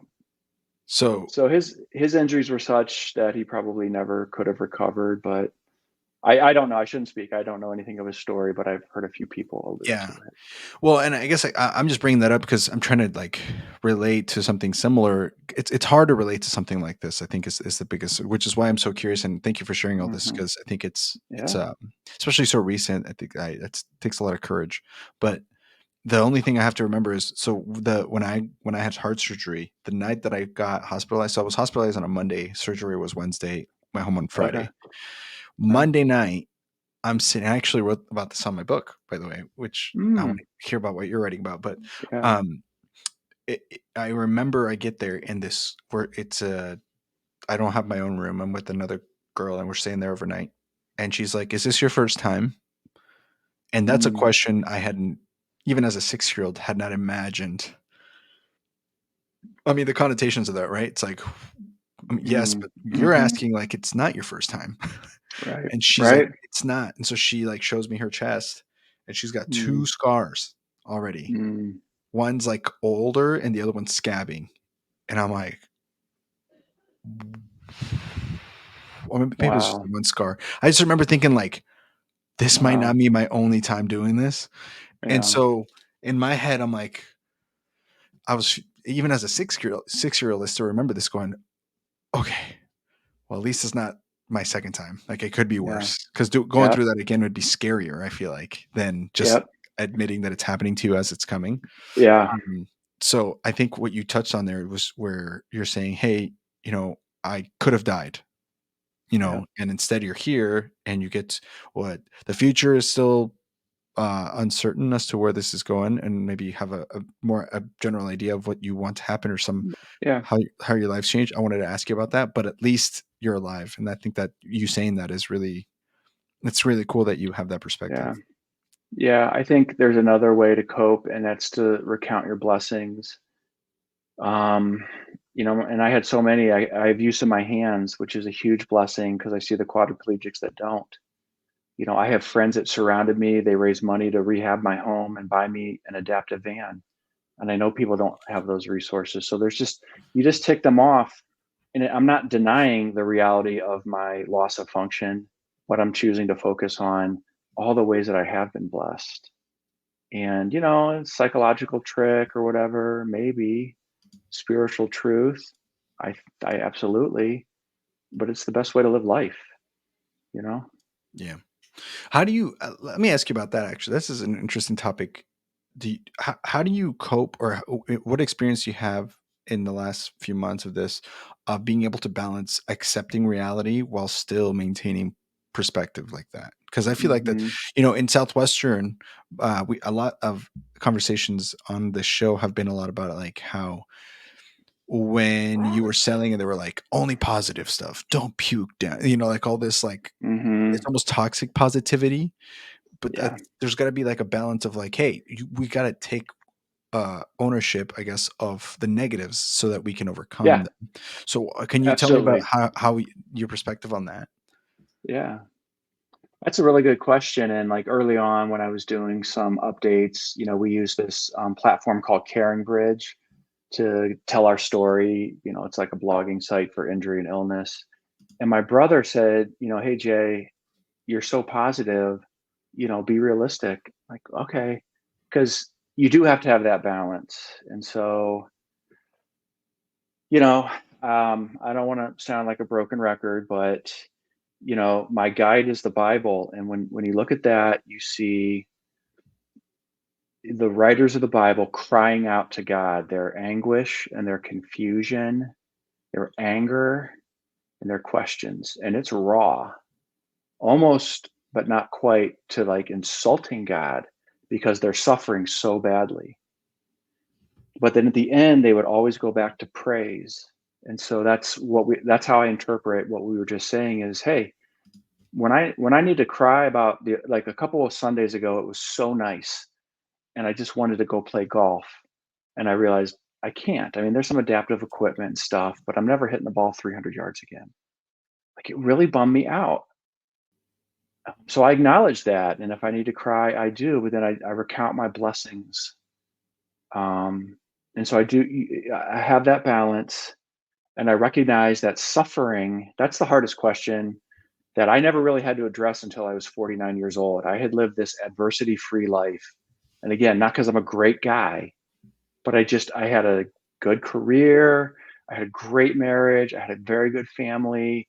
My parents, my brother, my in laws, we all vacationed together. Hmm. I mean, I had it really good. And then all of a sudden, boom, I fall and I injure my spinal cord. But oh no, I'm old. I lost my train of thought.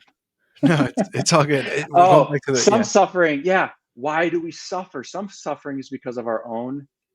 Some suffering is because, our own bad choices, right? Some suffering is because of other people's bad choices and they harm us. But there is some suffering for which there is really no apparent answer. And the whole book of Job in the Bible is about that because he was a righteous man and he suffered terribly. And it's a fascinating read. You should read it. But that worldview helped me cope by saying, this is just something I'm never going to understand. I'm certainly not the only one to have suffered. Hmm. And it's kind of an American or a Western thing to think, I should never suffer. My medicine and my technology and my science is going to prevent or cure all of my suffering. And I think most cultures throughout time and history have expected suffering more than we have. And so for us, it's like this dramatic evil that's been visited upon us. And it is, but we all suffer. And so we need to have a worldview. And so that worldview has really helped me. cope, and I hope helped others cope. And I'm not, it's all sunshine and puppies, and I'm going to positive talk my way out of this. Although I do use that tool, I also just acknowledge, man, this sucks. Mhm. It really does, and it's a part-time job just living as a paraplegic. Yeah. It's a part-time job, not a full-time job, but it's part-time. There's so many things you said there that was beautiful. And it kind of goes back to kind of to circle back to what you said earlier when you were talking about when people come with the opioid crisis, when people come in, you just have to take it at their word that that's the pain that they're feeling. The problem Mhm. is pain is, or I guess can be subjective. In other words, what hurts the Mhm. most for this person might not hurt that much for that person. But who the hell are we to Mhm. say how hard it is? Mhm. Everybody has been through the hardest thing that they've ever been through, Mhm. Yep. right? And Yep. some people could objectively look at your situation and go, "Oh, at least it's not as bad as, someone who can't move their hands," right? On the other hand, Yep. it's worse than someone who only lost maybe just lost sensation on a foot or something like that, right? Right. Or didn't get injured at all, or Right. recovered like the lady that walked out. And you can objectively say, "Oh, this is better or worse," but who the heck are we really to say that? Like, Yeah. this is what the burden that was given to you because it God believes that you can handle it. Yeah. Right? You're not given more Yeah. than you can chew. You usually, Yeah. I'm kind of Yeah. generalizing here. That's beautiful. That's a beautiful thought. Along with the idea of, hey, this sucks, right? And the key is not to think this doesn't suck. The key is to go, this sucks, but I have faith. Um, I'm a person of strong will and I can get back up regardless of what happens to me. Like that's a huge distinction that you've made where it's like, hey, no, no, no, I'm not saying this doesn't suck. And I'm not saying that I, would have chose this, right? But that's almost irrelevant because I am who I am. And Yeah. even though this happened to me, right? Who cares about why? I mean, you can always ponder that. It'll probably always come to your head. Yeah. But the prevailing thought is, regardless, even if you were to figure out why, right? It doesn't change what you have to do to deal with it. Right. And you have the support system. That's a very amazing thought that you said Yeah. there. Really cool. Yeah. Really Thanks. cool. Yeah. Uh, on on the note of what happens next or what's kind of the next what the future looking like, it might still be too early. I don't know, I don't want to Mhm. speak for you, but what are you feeling that God's calling you towards, or what's your life Mm. looking? And I know you're working with addiction medicine, and Mhm. so how did you come into Mhm. that, and where do you kind of want to go? Mhm. Like what's like the next Mhm. 5 years look like for you? Yeah, so I started working in addiction medicine maybe 6, 7 years ago. I saw so much addiction in the ER, and it's a very, very difficult place to address it. So I started working in an addiction recovery clinic where people come in who want to get help, and I watch them over months and years do a 180 in their life, and so it was super gratifying. And some of them were my ER frequent flyers that are now in recovery, and so I knew firsthand how much disarray their life was in. So I became very convinced that the medications that are available to help patients with opioids and alcohol in particular can be very effective tools. So there's a real need for it. I have an interest in it. I've done some training in it, and it doesn't require a lot of physical stamina. So my ideal moving forward probably would be to work some part-time addiction recovery work, seeing patients and prescribing medications, not to cure them, but they're tools to help them do the real work of recovery, which Mhm. is 12 steps and counseling and things of this nature. Haven't found the part-time work yet. Everyone wants full-time. And Sure. I already have a part-time job. It's called living as a paraplegic. And life will get even easier.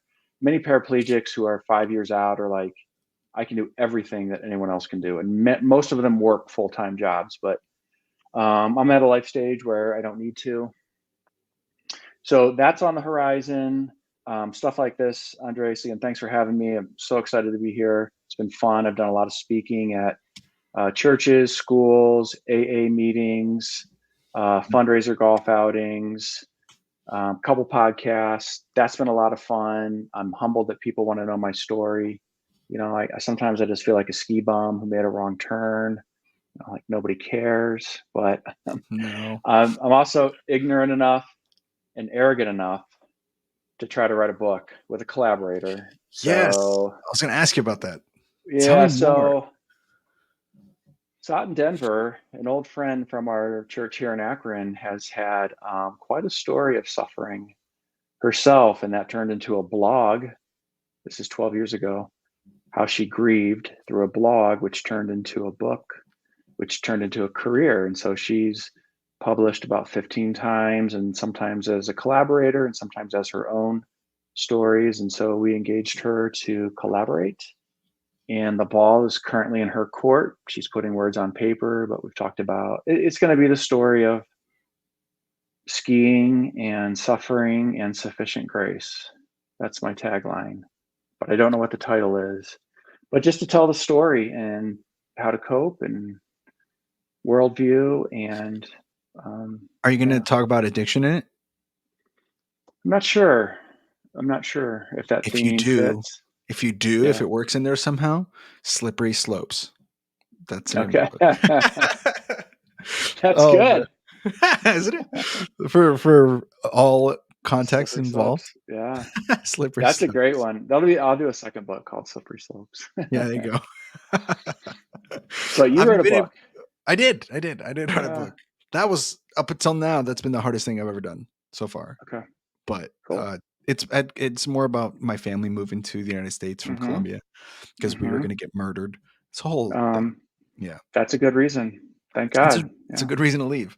It Yeah. was and I guess it was a good enough reason to let us stay, which is why it's called the Okay. cost of citizenship. We did it through Okay. asylum, and so we were able to prove that we were going to die if we went back. So, Awesome. yeah, Awesome. and You're gonna die. No, I'm glad you're yeah, here. if we What a go great back, we'll die. story. Yeah, yeah. Yeah. Yeah. I always thank my parents for it. It was more like an homage to my parents because I had met a Yeah. lot of people who were Mexican in the Mm-hmm. Nebraskan small communities. There's a lot of work field, so a lot of Mm-hmm. migrant workers there, Sure. and just like in Ohio, I'm assuming there's probably some of that. And Mm-hmm. and I'd always talk to my friends, how did you end up in Grand Island? Because it's such Yeah. a random place to land. And they're like, oh, I don't know. I think my grandpa came here. I don't know. And Uh, or how about my parents came here? I don't know. And I always kept hearing like, I don't know. But I know what it's like to be an immigrant, and I know what it's like to be an immigrant in Nebraska. And in my head, I go, I will die. Over my dead body, will my kids or my kids' kids not know? At the very least, my family yeah. not know what the hell Yeah. happened to get us here to give us this Yeah. opportunity, right? So that's why I did that. And yeah, it was hard because reliving some of those memories and stuff was really intense. But yeah, Mm. Well, I'm gonna get a copy. Well, I'm gonna get a signed copy, right?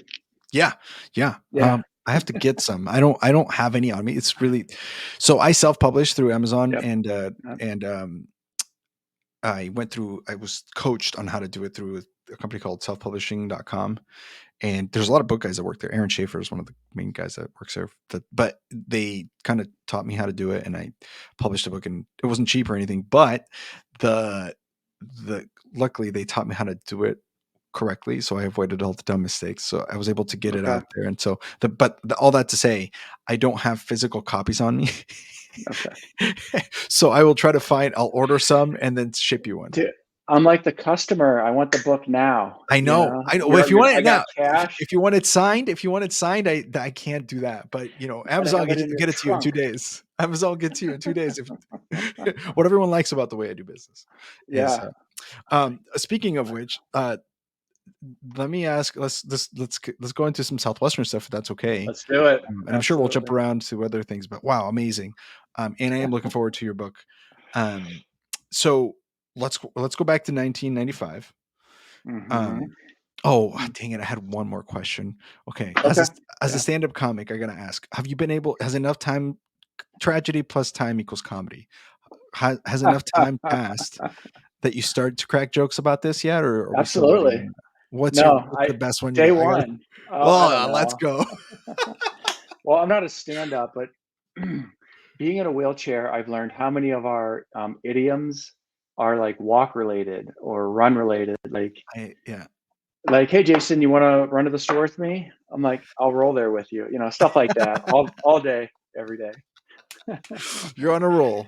Or yeah, yeah. There you go. I'm on a roll. Or those are That the is main jokes that come to mind. But we joke about it all the time. I hope people don't feel like they can't or they're going to slip up like you can't offend me.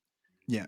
you just can't do it because I'm accepting that I'm disabled and there's going to be challenges. And I'm so grateful for the American with Disabilities Act that provides like parking and ramps. But Mhm. man, some of the parking is like super tight and some of the ramps are like crumbling. So Yeah.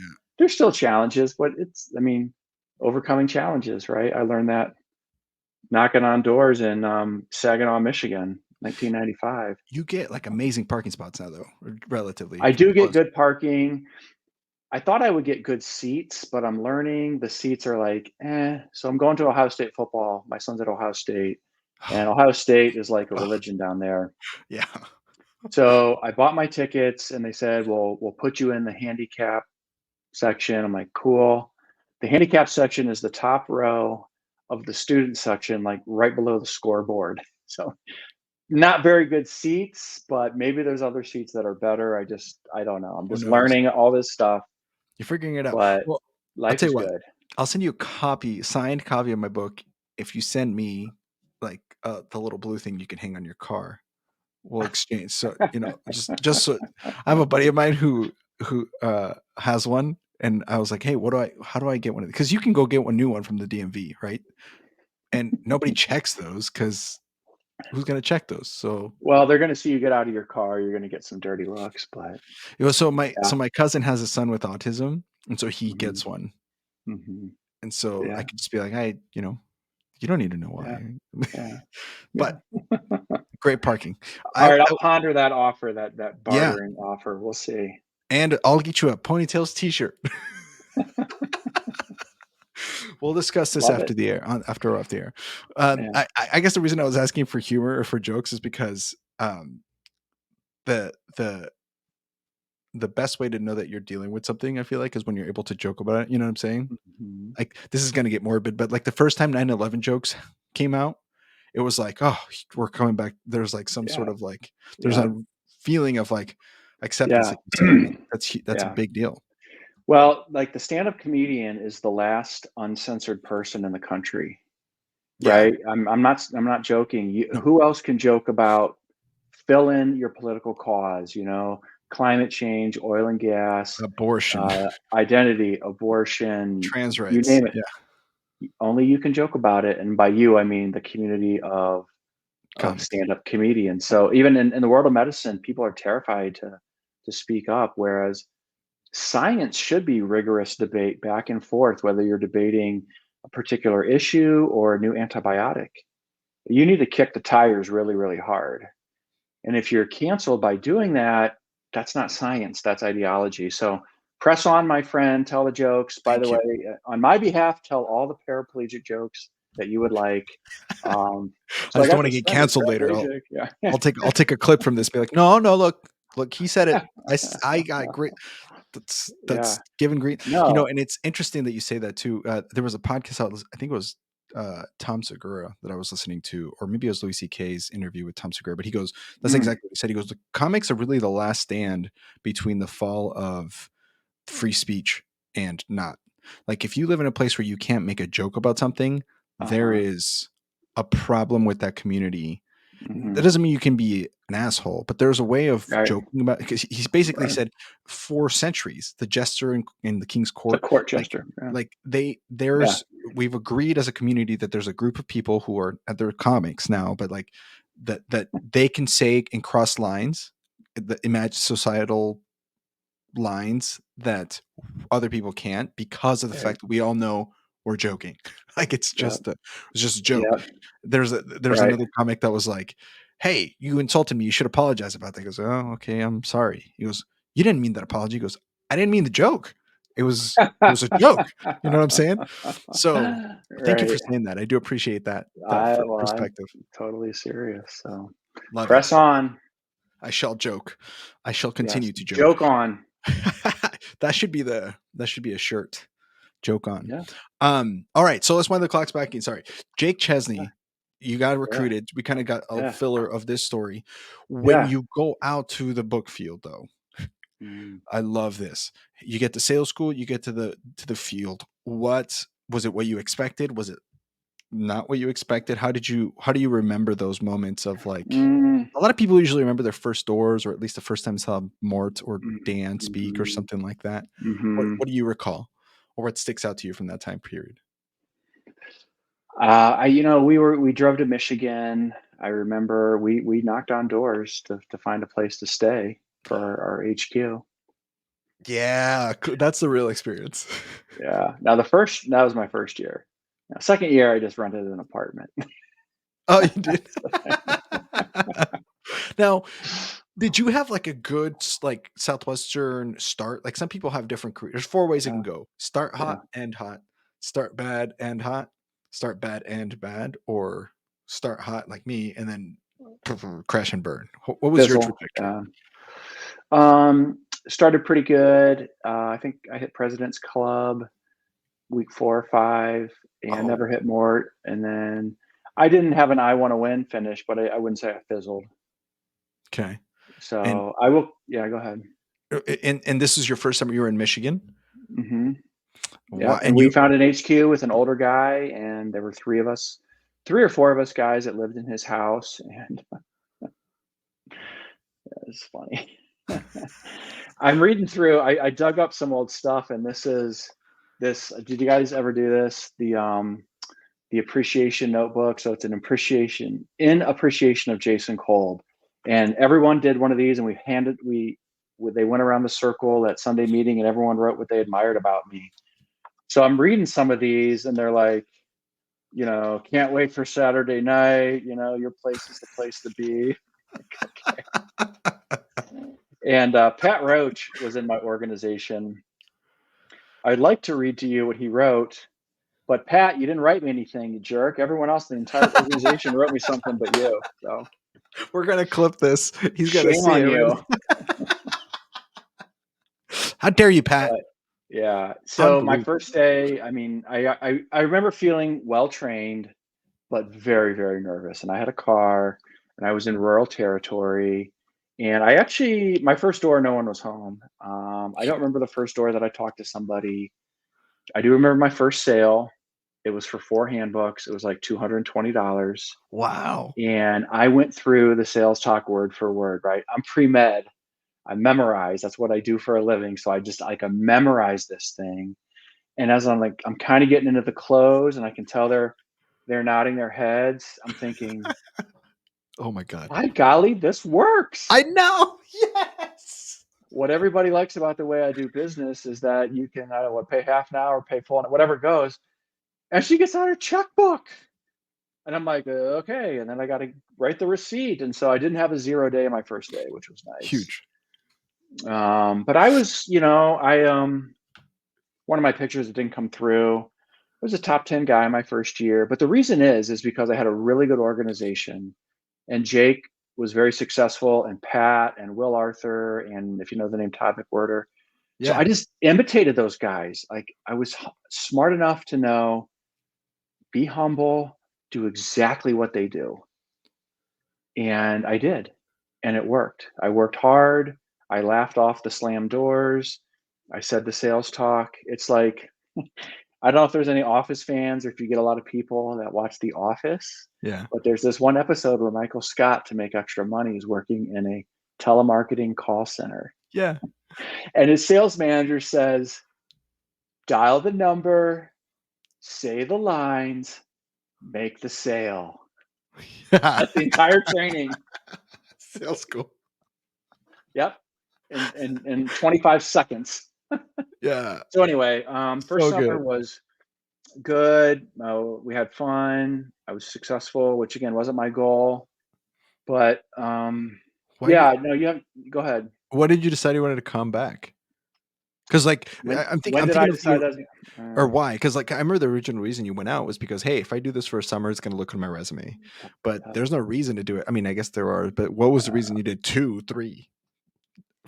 well, the reason was I couldn't get out of it. It's the mafia. It's the cult. It's the firm. We put the cult in culture for sure. Like um, yeah, I mean, you have to have an ironclad objection to get out. So I had a good experience. I grew. I was an introverted guy. So I learned how to talk to people with confidence and take rejection. I was financially successful, had a lot of fun, went on the Sizzler. So what the heck? Why not? I guess it was kind of a why Yeah. not thing. And It's hard medical to school's expensive. So Yeah, and it's hard not to wanna be around a group like Todd and Jake and yeah, we had an episode with the 3 of them. I heard that was my Yeah, first introduction, by the way. It was like 6, 8 months ago or something. It was a before my amazing episode. injury. Yeah, amazing episode, and we got to talk to Yeah. them about their kids doing it and stuff, and really, really Yeah. cool. Really sweet. I also wanted to take a gap year. I took a gap year before it was cool. All right. I'm not bragging, but I was a pioneer in the gap year. So between college and med school, I took a year off and I'm like, well, I got to pay for this, So I went out and sold books again and So again. wild, so wild. And so you okay, you how did I had a couple questions. How did your parents feel about you doing this when you first do you remember? Were I they like, don't "No totally way." remember, it was a different era where they couldn't track me on a smartphone. I would call them once a week on Sundays because the rates were cheaper.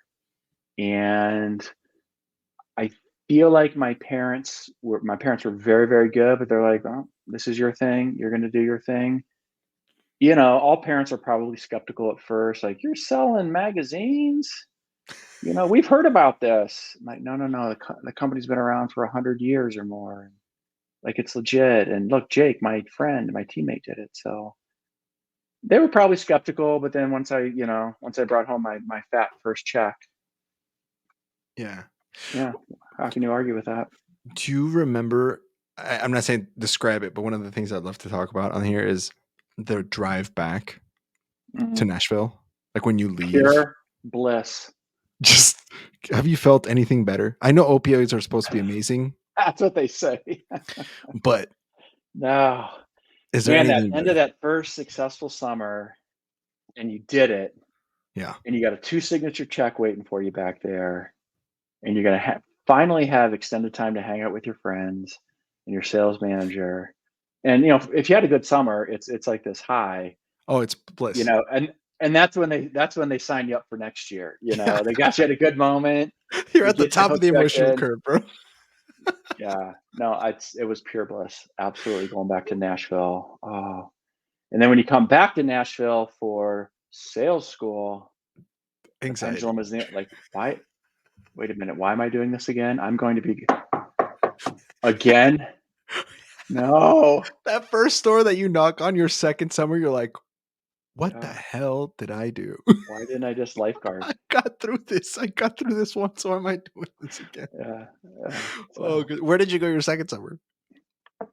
I went to Jamestown, New York, and I dug this out. This is my map. And so the yellow, I would highlight the roads Yeah. once I had driven on them, and then Yep. with pen, I outlined the school districts.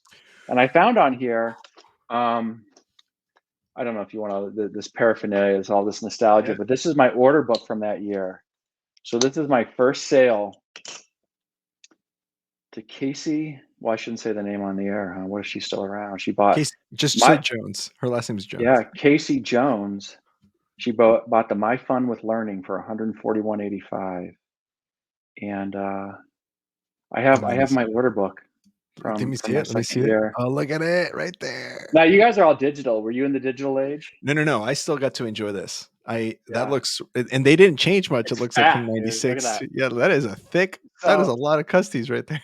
to all those who sold digitally, like the young kids out there, you Ugh, never had the chance to do this. Like, I don't know if you ever did this halfway through summer, end of the summer. This was my close, and you can see why everybody's been getting them. And I would just flip through flip my those. order book Yes. Oh like a my like god. a like a boss. I It's had like 200 amazing. orders. It's all these intangibles, right? Like I had my order pads too. And when it Yeah, came time to close, when I would start saying what everybody likes about because you're supposed to pull out the green cards, but yeah, I wouldn't do that. I pulled out the order book instead yeah, of the green card. And I'd be like, I'll send you one of these, right? And in the mail. So before I can send you one of these, and then I would take out my order book because I was way more assumptive than just writing it on the green card, right? yeah, And I would yeah. say, before I need your address, and then I would start flipping through just the order book. And it was Yeah, amazing because dozens and dozens, dozens. sometimes I'm telling you, this is advanced sales for anybody listening. Sometimes Yeah. I knew that it was an old one. So because you know how you get through a bunch of them, there Uh-huh. was only like 40 orders per thing. Yeah. So I'd be like, I'd get to the end of them like, oh, hold on, I already filled this order back. Nope, that one's also full. And I would pull them out of my bag until I got to my new one, and I knew which one it was. And I'd be like, Yeah. oh, here we go. This is the one. Yeah. Okay, what was your Yeah. address?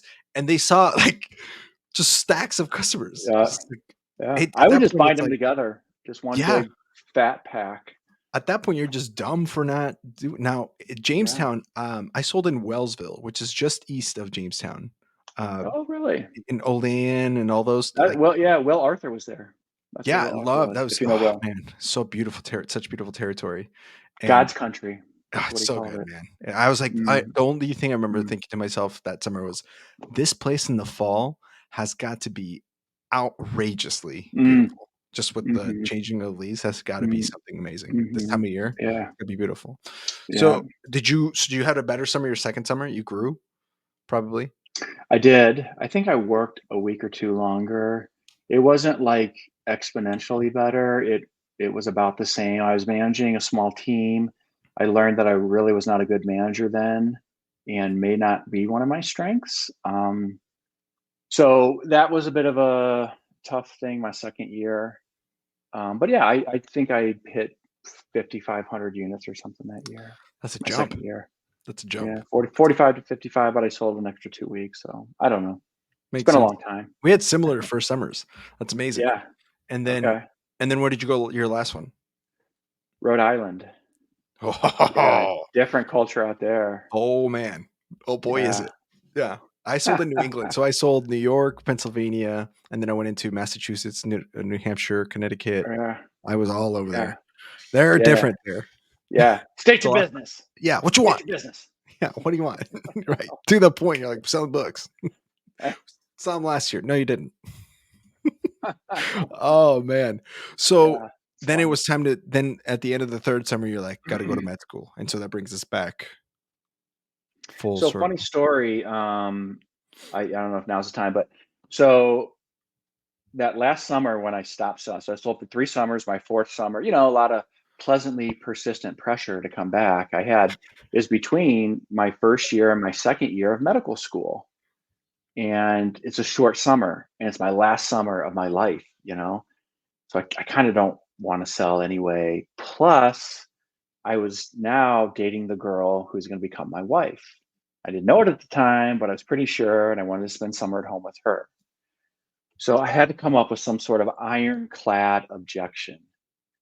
And so I told my sales manager, Craig Soder, my org leader, that I was going to do medical missions, right? I was going to go serve the Of course. poor. Of You course. can't argue with that. Nope. Okay. So we can come back around to that story in the rapid fire session.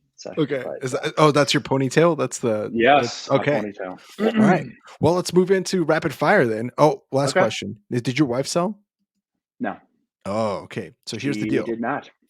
You don't, I'm just throwing this out there and specifically so other people who are listening who might throw in suggestions, but we're wanting to do an episode where we do a special episode like of a panel of spouses that did not sell, but Yeah. have significant, like their spouse did sell, and just to Okay. ask them about like their perspective on being married to book people. And just we think that'd be a fun episode. Like Yeah. She. question number one, is it a cult? Huh? Yeah. Yeah. So She's in, definitely. okay, so I mean, I'll follow up with this after. But if Okay. anybody listening has a spouse or maybe like something like a suggestion of people who are like this person definitely needs to be on there for that Yeah. episode, we will Yeah. take leads for that and start inviting people because we're wanting to record that soon. So if you guys are Yeah. listening, shoot us those names. But okay, let me go into rapid fire. Question number one: Yeah. what was your favorite territory of the three places? Rhode Island, Jamestown, New York, and Michigan. What was your favorite place you sold? Yeah. Probably Michigan. Michigan and New York were very similar. I like rural country farmland with a Mm. small little town that maybe has one stoplight. Ah, Loved it. great. And that goes into our next question for every kind of turf. But yeah, country with small town country is Yep. the best place Yep. to sell books. Yeah. I Uh, loved it. Especially if they have like a good big brick neighborhood or area Mhm. where it's like this, everyone else is middle class, but then they have like that one like development where they're all the big houses, Mhm. and you show You up there go with yeah, all the my house, names. yeah. Yeah. I got the superintendent, chief of police, 4 teachers at the private Yeah, school. yeah, What's up? yeah. This is Jones. Hit Yeah, me. yep. So, I loved it. That's absolutely where I love to sell. That's the best. What's your favorite advanced sales tape if you listen to them? I don't know if you did. Yes, I did listen to him. I listened to a lot. I listened to Dan Moore and Alan Clemens. My favorite, though, had to be Bill Zizzy. Yes. There's one right Does that answer. does that still exist? It does. I can actually send you the file if you miss it. Yes, I do miss it. I listened to a lot of Bill Zizzy and a lot of Dave Rosen, Yeah. and I will tell you, those guys did not lack for confidence. No, I Okay. can't imagine. As someone who's tends to be on the insecure side, I'm like, okay, these guys pretty confident, you know. Yeah. Dan Moore is great, Todd McWhorter was great, but Bill Yep. Zizzy, just the comedy value is It's priceless. too good. It's just too, Send and me the it's one link. that, yeah, I'll send you. I'll have a Google Drive of it. I have not heard Alan Clemens, but before, um, it's funny. You could tell when people sold just by their favorite Uh-huh. advanced sales tape Yeah. because there's everybody who sold in like 1994 going forward. By the time that tape started making its rounds, Mhm. pretty much I mean, some people have like the occasional like, oh, I love Pat Roach's, with the balloons or like, I love Pat Roach too. yeah, we all everybody loves it. But if you ask like the most iconic one, it's always Bill Zizzy, Dave Rosen, which is why we had Dave Rosen on here. And unfortunately, Bill Zizzy is no longer with us. No. So yeah, we could not obviously unless we find some clairvoyance, we can't have him on the Aw. podcast. But Yeah, I rest in listened peace. to Dave Rosen's. Yeah, he Yeah, Dave's was, I listened to we that had one. Dave on twice, and it was both of them were really really good. Wow, cool. What did you listen to the older one or the one that was just me and him? The one right before Jake and Pat Yeah. and, Oh, that's Todd, when we get into that the one. Clintons. When he worked Yeah, with the I know. Clintons. Intense. I was like, oh shit. Speaking We're of the really mafia, never speaking. getting out. We're You really don't leave the talking about Clinton circle. this. Like, I'm gonna get a phone call from some random number. So I've been a van that's been staking around my front yard. That's why the cops are in my house before we started. Um, That's a full inside joke right there. And then, anyways, Yeah. as I was saying, and then you could tell who sold before 1991, which is that summer where they crushed it, because everybody before 1991 says Alan Clemens, and Okay. I don't know how to find it. I need it. I want to know what Yeah. was so good about it, but Bill Zizzy was so good, man. Yeah. So did you celebrate when I said that because you have a bet going? Like, I bet he's gonna say Bill Zizzy. I don't know Or if were you just psyched? I'm just psyched because that's usually the answer, and it's something about our culture. I mean, again, some people have difference, and some people don't even listen to advanced sales, but the ones that Yeah. did, they say Bill Yeah. Zizzy, and it's like that's almost as Yeah. big as Augmendino. Like, you know what I'm Yeah. saying? Like, Yeah. there's something to that. Which, by the way, you told me you read the whole thing. You had, Yeah. Well, I mean, the greatest salesman in the world, I think most of us just read the scrolls. That's what I did. But the greatest salesman in the world is the Apostle Paul at the very end, the one who wrote half the New Testament. yeah, And I just thought that was an interesting little twist at the end that Og put in there. That was cool. yeah, it's good. It's a good nod to his faith. I thought it was Yeah. neat too. Yeah. Um, Bill Zizzy gotta sell books again. God, I'm stuck with that. Yeah. Um, Now, who do people in the aughts say and in the 2010s? Who do Still they Bill say is their favorite? Still Bills. I Oh, mean, there's still a couple of people. Matt Atchison had a really good. I don't know if you would have met Matt Atchison. no. He was a big deal in like the 2000s. Um, Sold a lot, and then Dustin Hillis and Dave Brown, who broke the record again in 2004. They kind of had a similar Bill Zizzy, Dave Rosen duo advanced sales, and it is Yeah. popular, but still, man, Bill Zizzy's like just take on Bookfield because it's not really an advanced sales tape, right? It's like It's it's a just a cheerleading session. Yeah. yeah, It's a pep it's rally. so good, man. Wow, Salvador Dali been up here, man. This is surreal. So funny. Oh, so good. Okay, what was your favorite HQ? My first summer.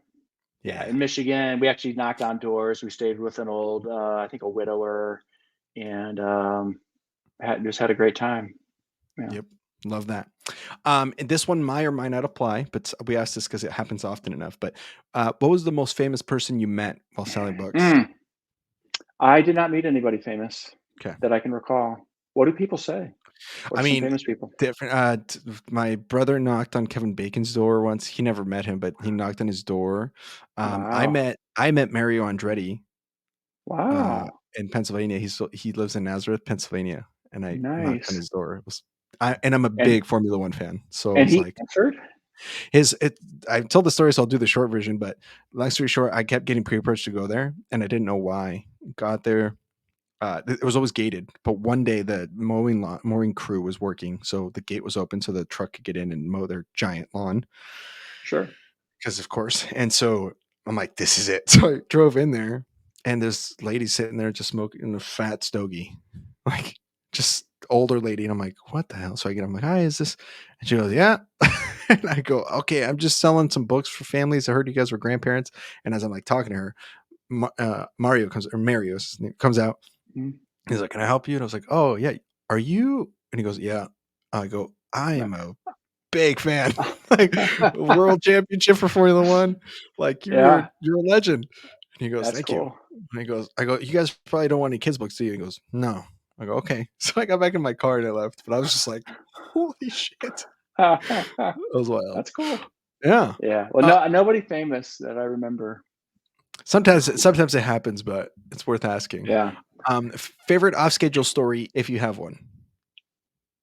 Well, I'm gonna confess, I've never told this. The only day I got off schedule was the last Friday of my last week, Yes. and I don't even think it was for the whole day, but that I was in Rhode Island, and I drove up into Connecticut to Foxwoods Casino, and I played a little blackjack that night. Let's go. Safest place to have a heart attack. Let's go. Yeah, and then on the way home, like, it's like bumper to bumper traffic and very slow, and I was listening to the radio, and Tracy Chapman Fast Car was on. Yeah. I'm like, "Sweet."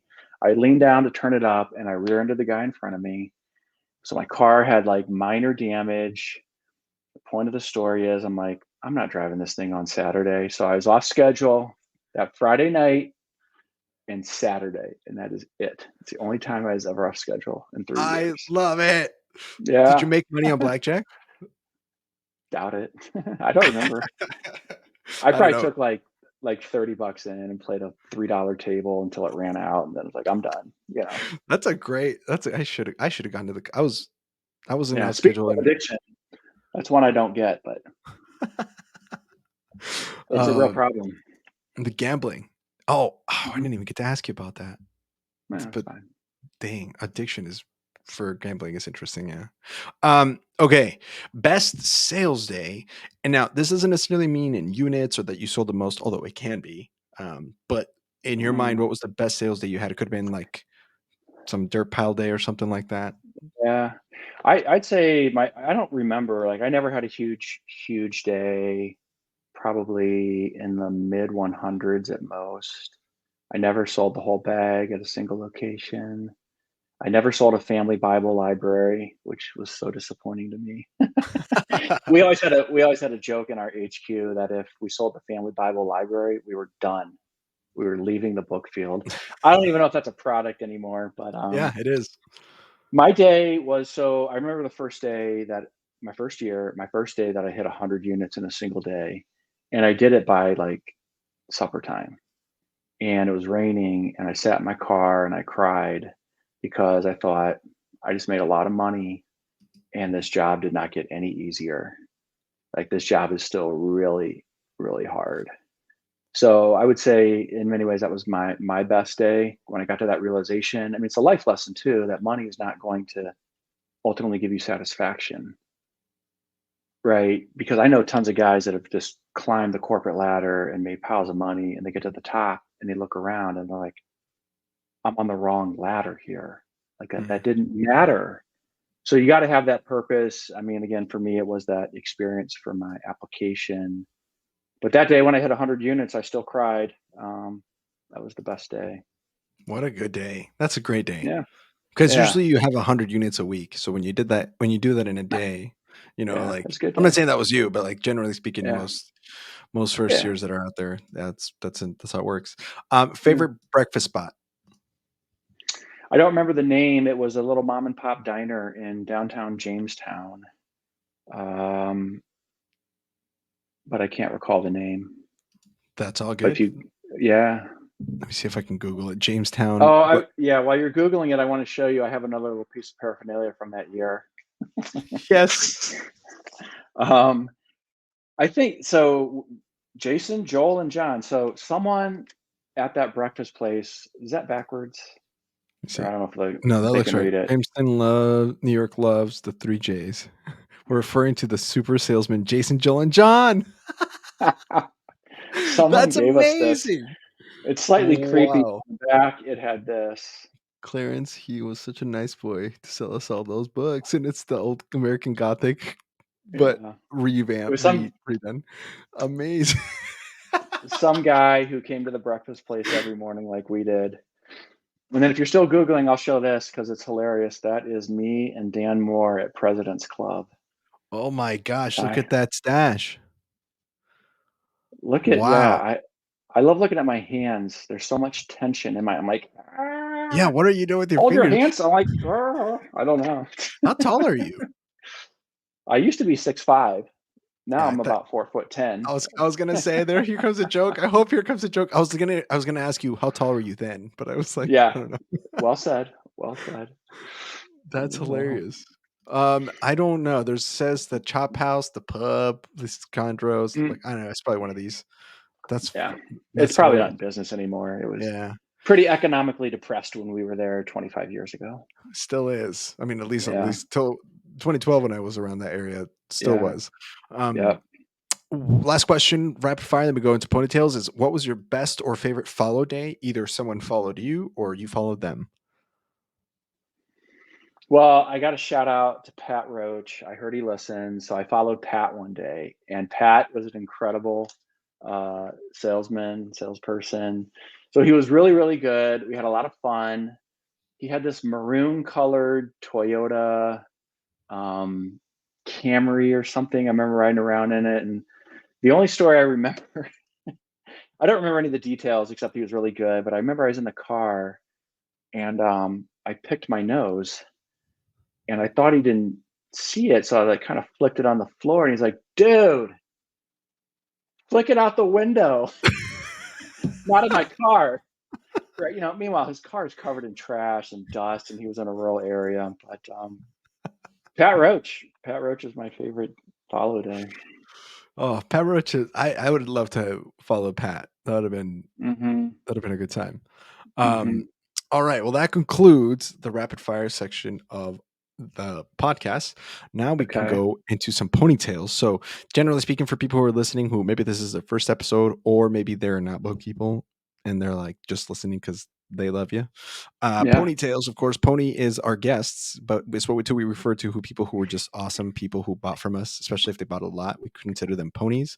But I always thought that we were also ponies because it's hard to find a person crazy enough to go do this job in the first place. Right. So now Right. these are your tales, my sir. So this is Dr. Kolb's ponytails. Yeah. Thanks. So I just have one, and it actually took place the summer after I quit selling. Right? If you remember from earlier in the episode, I had to have this ironclad objection to get out of the mafia. I told my sales manager, Craig Soder, who was a fantastic guy, that I was doing medical missions. And it was true. I did a 1 week service project trip. I was just a medical student, but helped out the medical clinic in Dominican Republic. Oh, But the rest of the summer, I only had like 6 weeks and I wasn't going to sell. So I wanted to work. But my brother had a lawn mowing business in the area, and so I mowed lawns for these 6 weeks. And one day, I'm mowing a yard by myself in Hudson, Ohio, little Hudson, Ohio, and we had big commercial mowers. I can't remember if it was a walk behind or a rider, but these things are really, really loud. And I have sunglasses and a hat on, and I'm mowing the front yard of this house back and forth. And out of the corner of my eye, I see this Suburban screech to a halt, and I see the door fly open, and out comes my sales manager, Craig Soder. And he goes, "What are you doing?" And I'm like, oh, "How have you found me? I thought you were doing medical missions also." So this the shock of my young life at this time was my sales manager found me in Hudson, Ohio, after I had weaseled my way out of a fourth and final summer. And the story is believe it or not, he has a sister who lived in Hudson, Ohio, actually in this same neighborhood. And he happened to see me. I think my AirPods just died, but as long as you still hear me, Yeah. he saw me. Oh no, they were still working. Oh, and now you're muted, I think. Oh, you're still muted. And on StreamYard, you're muted. I think it mutes when you take off your AirPods. I think you have to click unmute on your on your device on Chrome.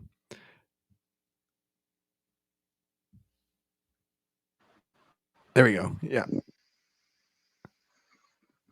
we're all good now. I can hear you. All right, thanks, man. I lost you for that last sentence, but what a joy to be on the show. What an honor. Super grateful, and yeah, look forward to staying in touch. Yeah, man. Well, first of all, hilarious story, and that he had a sibling that was so close to you. Hilarious. But thank you so much. I really do appreciate you being here, and honestly, um, I'm very thankful that you were vulnerable enough to share about your story and about everything that happened. I appreciate you just taking the time to be here with us, and honestly, I'm looking forward to seeing your book and hearing about how you develop and how your life goes on after this. So please keep in touch. By the way, speaking of the DR, you're always welcome to come to Bizler with us, by the way. So that's where we're going. But on that note, we'll close it out. Thanks so much, everyone. We'll go to the next one and make sure you guys catch the next episode. If you like what you're hearing, please subscribe, follow, and like. We really appreciate the support. Bye bye, everyone.